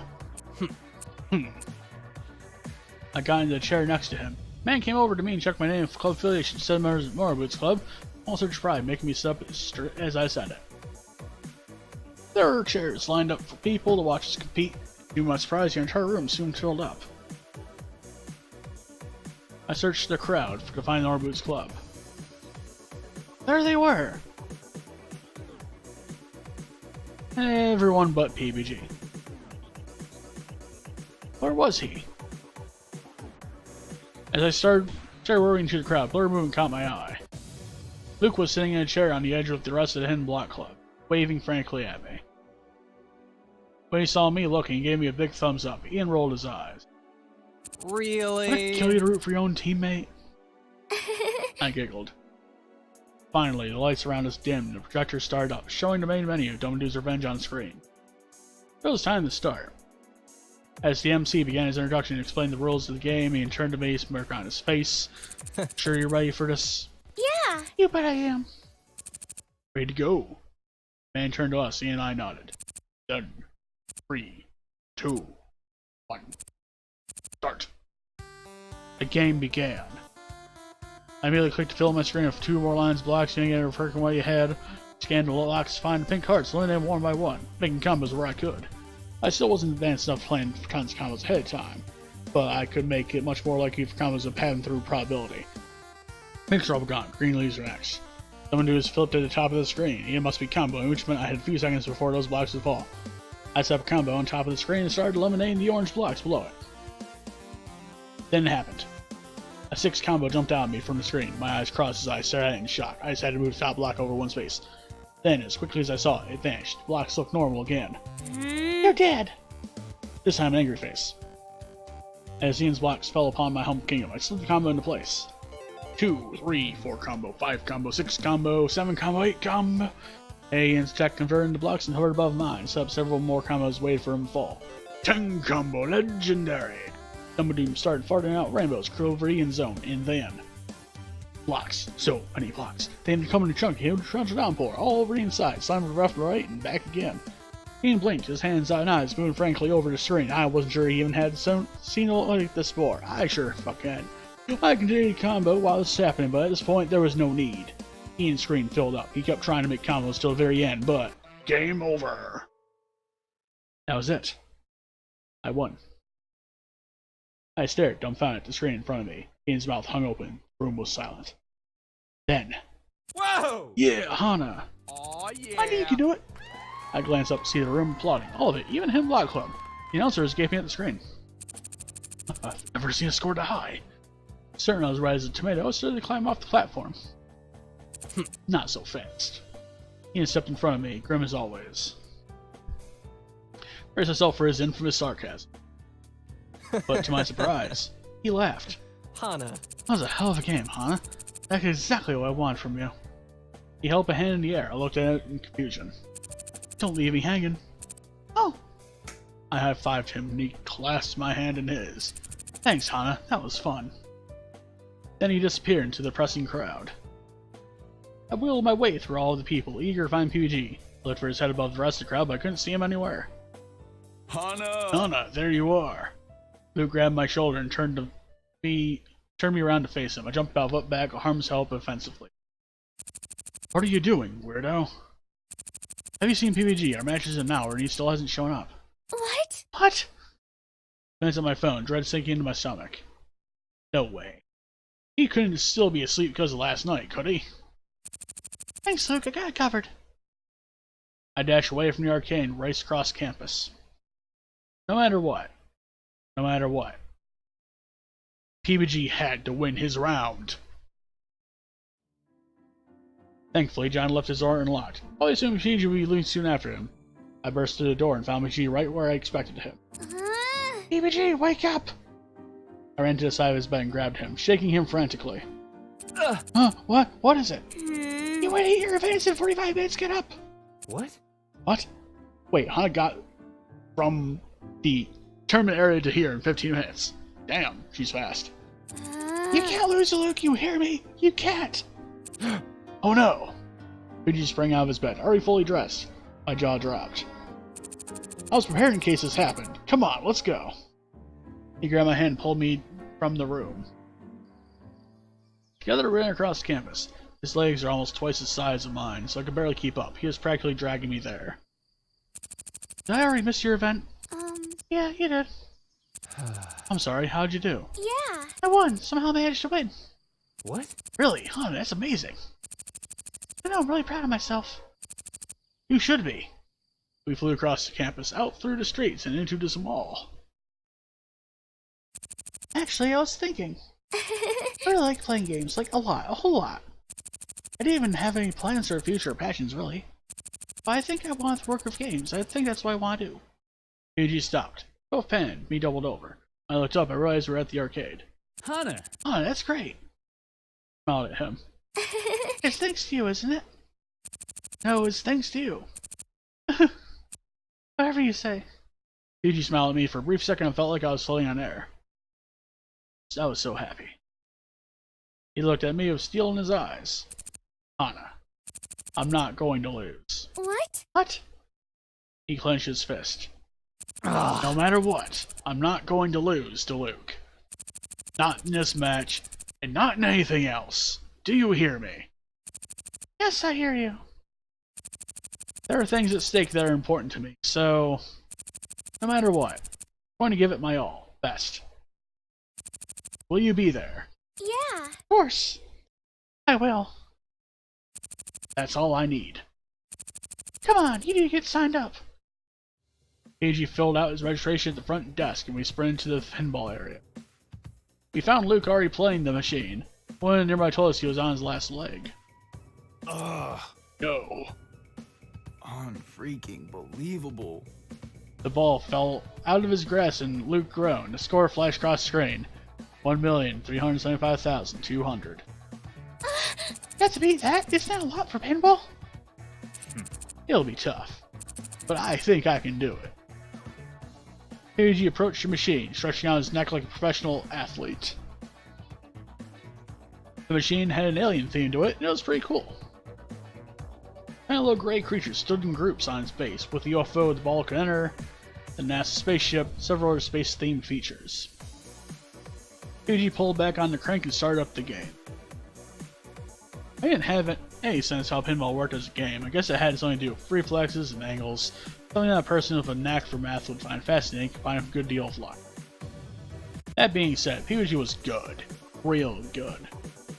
I watched and cheered with the crowd as he knocked the ball through various obstacles, his score slowly rising. It was odd though. There was no place for an alien abduction. You'd think with an alien theme, there'd be an abduction. KG blew through one ball. 2 balls. 3 balls. Finally, he reached his last round, but he was still 3,000 points short. 300,000 points short. He swallowed, hand hovering over the trigger. Yay! Yuji, you can do this. I believe in you. Surprise came over his face. PG turned around to look at me. He gave me a thumbs up and turned back to the machine. Then he launched the ball. I watched it roll over into the machine, my hands pressed against my chest. He can do this! He can do this! But as I watched, he ignored the UFO he previously targeted for all of his points. Instead, he was shooting the ball at the very top corner of the machine in a blank space. What was he doing? There wasn't any way to get points there. He waited, concentrating hard as the ball came down, hand poised at the ready. Rolled over onto the flipper, and just before it fell into the pit below, PBG launched it. Shot up in the right-hand corner, and disappeared. Where? An odd, beam-like sound emitted, and then the game started lighting up. Secret found! Alien abduction! 500,000 points! Rolled across the screen. My jaw dropped. PG crossed his arms with a smile. With Luke beat, he played the last round primarily for fun before finally letting it end. 1,895,800 points. He did it. He won. Flew to him, screaming. Yay! You won! PG, you won! Yeah! I did it! I did it! I won! He picked me up and spun me around in a circle, laughing. When he set me down, he spun to face Luke and pointed at him. Ha! You can suck it! Luke held out his hand, a solemn look on his face. What can I say? The better man won. He looked from me to PUG, beaming. I guess Hana will get what she deserves this way. Yeah, she will. Pardon? PBG colored and looked away. Luke laughed. Don't worry about it. You're perfect. I cocked my head in confusion, but Luke just laughed and left. Damn it, Luke. PG, what are you... PG grabbed my hand and pulled me away from the arcade. We've got to tell the guys good news. We found the Norwoods Club in the arcade, watching Paul and Josh go ahead in Canal Fighter. They saw us coming. All right. Anna, you did it! She carried waist towards me and pulled me into a hug. Everyone else crowded around, trying to pat me on the head or give me a high five. I knew you had it. I knew you had it in you. Copacetic. You set a new high score for this division. Did you realize that? Really? Really? All right. That combo rate is pretty difficult to do, so it's rare to even see it happen. The MC was stunned. Did you see his face? He noted the guy's face, looking like a portrait of the screen. You're the best. We're really happy for you. It was a few seconds before the others realized PG was there too. Oh yeah, how'd it go, Beebs? PG flipped his hair and gave a dramatic thumbs up. I did it! I beat him! All right. Oh great! Huh. Yeah, good job, man. That's it? We didn't expect you to lose. After all, you're part of the Norwoods Club. At those words, I raised a hand. Paul pointed at me. What's up? Yes, Hana? What is your question? So, does this mean I get to join the Norwoods Club? What are you talking about, get to join the Norwoods Club? He just laid an arm around my shoulders, pulled me towards him in a one-armed hug. Yeah! You've been a member for forever! Hana. We're glad to have you, Hana.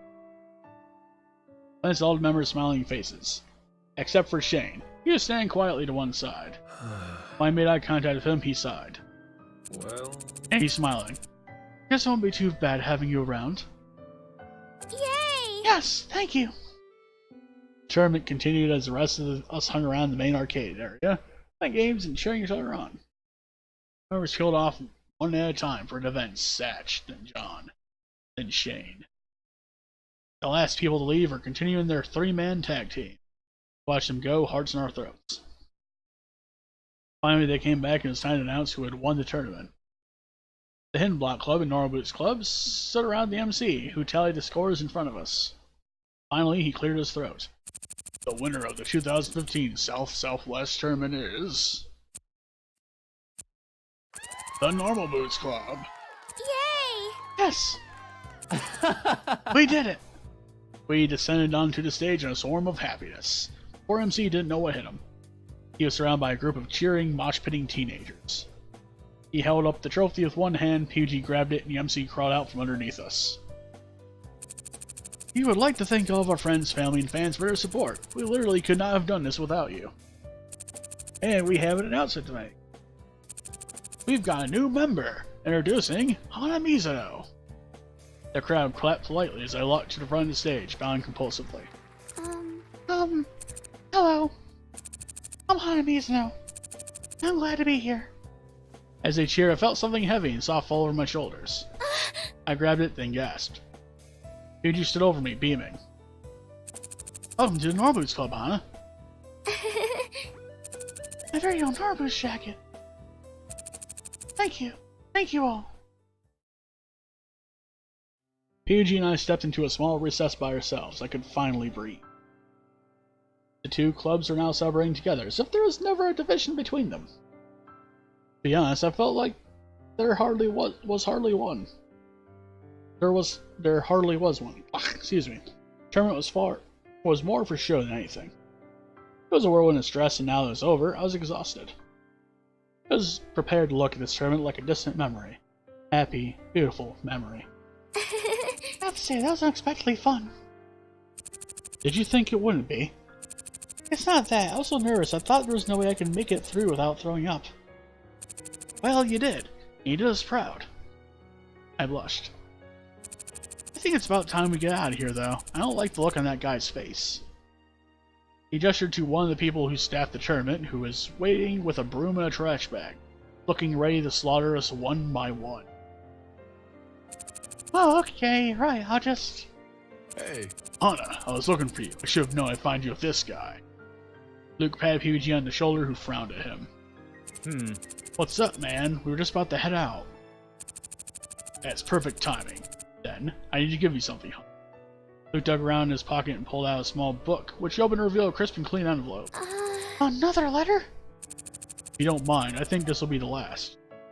Not really knowing what to do, I took it. Thank you, I guess. He looked at me with something of a pained expression, then suddenly... Luke? He pulled me into a hug, his long arms completely engulfing me. I went back on impulse, feeling his lean muscle through his shirt. Without waiting for Luke's okay, I tore the letter open. Whoa, Hana, wait! Hana, I know I have a lot to explain. I hope this does everything justice. What was this? Confused, I started reading aloud. See, I knew as soon as PBG saw you walk up to the front of the class that the poor boy was hopelessly in love with you. I watched you interact at lunch, and then it slowly started to drive me crazy. He loved you, but wasn't doing anything about it. After nothing happened at the festival, I decided to take matters in my own hands. Initially, I just wanted to be another suitor, hoping that would spark a fire and him hurry it up. I was trying to be super generic and cliche, comparing you to the sea and such, I know, kinda lame. But then, PBG let slip that he still hadn't made a move, so I took matters in my own hands. I wanted to do something big and theoretical, something truly romantic. I was a man myself, after all. And in movies, there's always an obstacle to overcome that gets the couple together. Truthfully, I didn't write those last notes. I got the Thylight, the most romantic movie in the past 10 years. Thylight. With those, I knew PBG would really come and fend for you. It was like a big, huge opera. PBG saves you from the mask caper. An amazing, movie-like moment. At least, I hope it was. Colonel. But since that still didn't work, I had to act like I was in love with you. It should be obvious by now, but I'm not. Not that you're not great or anything, but PBG's the one for you. Hopefully this finally got homeboy in gear. Metal Gear.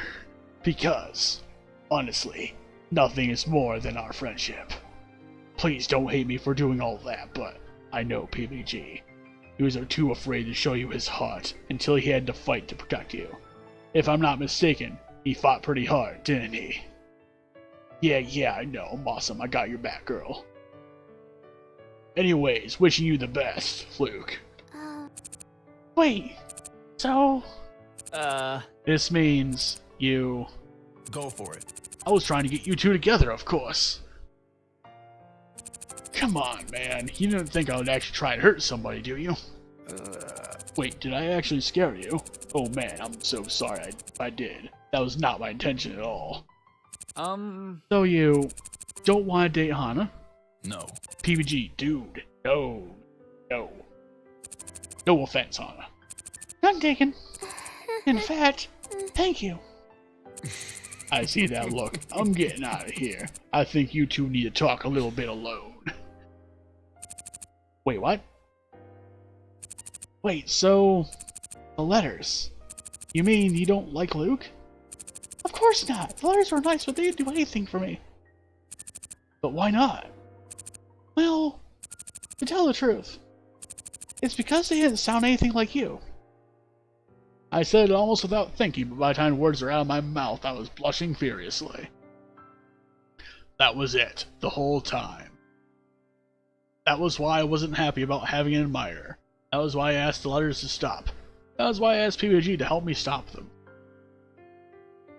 I wanted him to be the one writing the letters this whole time. At first, I couldn't see him as anything but my best friend, the little boy used to cheer up and safe from the ever-present threat of alien invasion. He was still that little kid to me. Over time, I realized how much he changed. He didn't need me to look out for him anymore. Instead, he was the one looking out for me. I tried to convince myself that my feelings weren't romantic, that he was like a good brother to me, that he was a very special friend. Well, he is a special friend, in a sense. Dependable, hardworking, funny, so very, very kind. But I couldn't do it alone, or I couldn't lie to myself. I thought I would be satisfied just being his friend, that I could stand by his side as long as he returned, and there'd be no danger of losing my place. It was less risky in romance, we would definitely stick together forever. But even with the potential for a new suitor on the horizon, I couldn't. I wanted PBG, wanted to be with him. I stared at him, hardly daring to breathe, watching for his next move. So you knew? I'm so sorry if I ever made you uncomfortable. I really didn't want to. I've been trying to confess for now, I kept feeling like maybe you didn't like me in that way. Maybe you just wanted to stick it to being friends. I couldn't bear the thought I would confess and you wouldn't reject me and wouldn't feel comfortable being my friend anymore. Big hell of a run-on sentence. I didn't want to make you feel like I was just your friend to date you or something, because our friendship means a lot to me, even though I liked you ever since we were little. Not that was something I was ever going to tell you. But you could probably tell this is probably making you uncomfortable. I'm so sorry that was this case. I'm very sorry to hurt your feelings. I understand that you just want to be friends. I mean, I'm going to be honest. I'm probably going to be really sad about this for a while. I don't promise I won't punch out Luke if he ever bothers you, but I can at least stand by your side for a little longer. If he was just as your friend, I would be happy. But He stared at the ground and flushed. I'm just going to go now. Sorry. He started for the exit faster than my mind could catch up to what he said. You mean... you... like me? But he was out of earshot. Horrified, I ran after him. He hadn't gotten far. Quickly, I ran up to him and grabbed a hold of his sleeve. Where are you going? He froze, not looking up or turning around. Do you really not know after all this? PG, I love you. He looked up at me in utter shock. You do? Why? Stupid, is that all you have to say? He searched my eyes and started beaming. My gosh, you're serious. Of course I'm serious. He grabbed me around the waist and lifted me into the air, spinning me in circles. Oh, you love me. Yeah, I just said that. I love you. Don't say that, you're being too loud. I can't help it, I'm happy. He set me down. The world spun before my eyes. I gripped his wrist to steady myself. You... Going in for the kill. We did it. He kissed me. He kissed me. This was... In moments, my shock faded. I relaxed into him. It was warm. He pulled away from me and we looked at each other, eyes glistening. But I didn't want to stop. I grabbed the front of his shirt and pulled him down towards me again, but... All right. It's about time! Damn it, Jared. PBG and I sprang apart. She had something in her teeth. It was just trying to headbutt him. Oh no, you can't fool me. I'd recognize the looks on your faces in heat of battle. He winked and PBG stammered out some more excuses as the rest of the Orbits Club crew pulled up behind Jared. Alright. Haha! Did they finally manage to confess their feelings? Even better, they were making out. Whoa! Dude! I know. I was just starting to think PBG would never get around to it. What's that supposed to mean? Well... You're a bit of a wuss. Damn it, Shane. I am not. This is totally not reflective of my character. Besides, I was the one who confessed in the end. Shane glanced at me and I looked away. Hana seems to think differently. Hana? I mean, it was kind of just a happenstance? Back me up here. Might be, now I know. Lame, dude. Whatever. He strode across to me and put his arm around me. Hana's my girlfriend now, so you guys can totally suck it. Yeah! I got the best girl there is. Be jealous. I don't know. I don't know about that. I glared at him. Rude. Is it really? He chuckled. I'll see you around. Anyway, I have some place to be. I'll catch you lovebirds later. With that, he headed off in the direction of Primrose house. Are you thinking what I'm thinking? Yeah, we should tell him. What? That wasn't what I was thinking. Oh, what were you? Nope, telling him, right, let's go. I cocked an eyebrow at him, but he avoided my eyes. With my hand gently in his, we followed Jared to Primrose house. Together, we can do anything. I believe that. Fast end. Yes. Romance is real.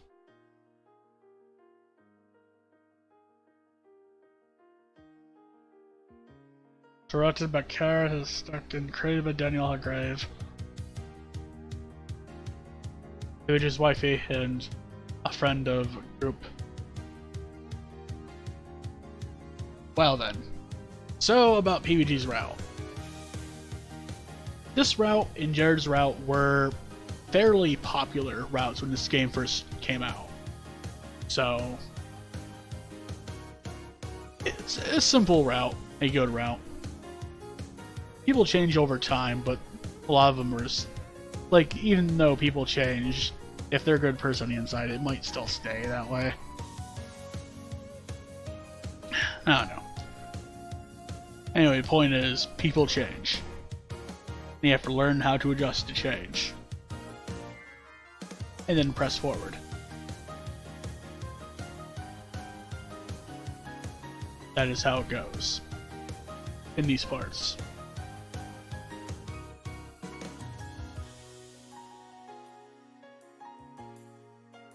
Everyone that knocks made their own knock noise. It's something that you learn from the credits.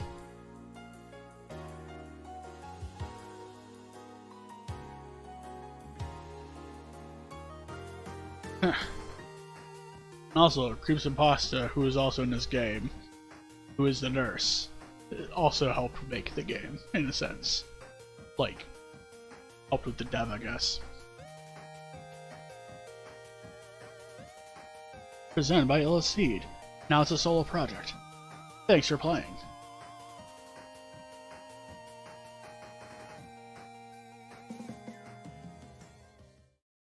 And now we have an extra scene. Huge and I crept silently to the door of my dorm room, pressing our ears against it. Whatever mind Jared were up to, he wanted to catch them in the act. They were giggling like maniacs, absolutely giddy out of their minds. I traded looks with PBG, who nodded at me and winked. I pulled out my key and slowly, ever so slowly, fit it into the lock. Thankfully, I let out a huge laughter as I did so, and the sound of the key it's in the lock seemed to go unnoticed. PBG leaned in towards me, whispering into my ear. I hope we don't find him in a compromising situation. He leaned back, eyes gleaming. I held him in the side, my face aflame. Ready? 3, 2, on! I flung open the door, and PBG and I ran into the room. Yes! What? Oh no! Sparkles have caused an error. That message appears occasionally whenever Jared's sparkling ass comes on the screen. I and Jared looked up at us in shock. We stared back. Small dice lay on the floor in front of them, along with several sheets of paper and tiny action figures that, to look closer, resembled them. What? Oh, what? Ah! I'm ruined! I slung an arm around Jared's shoulders, laughing merrily. No, you're not, you old coot. That's not gonna do anything. Actually, do you guys want to join our campaign? I'm in a bit of a scrape. I could really use a cleric to help. Yeah, you could use a cleric. And that was how mine and Jared somehow started dating. Dun dun dun dun.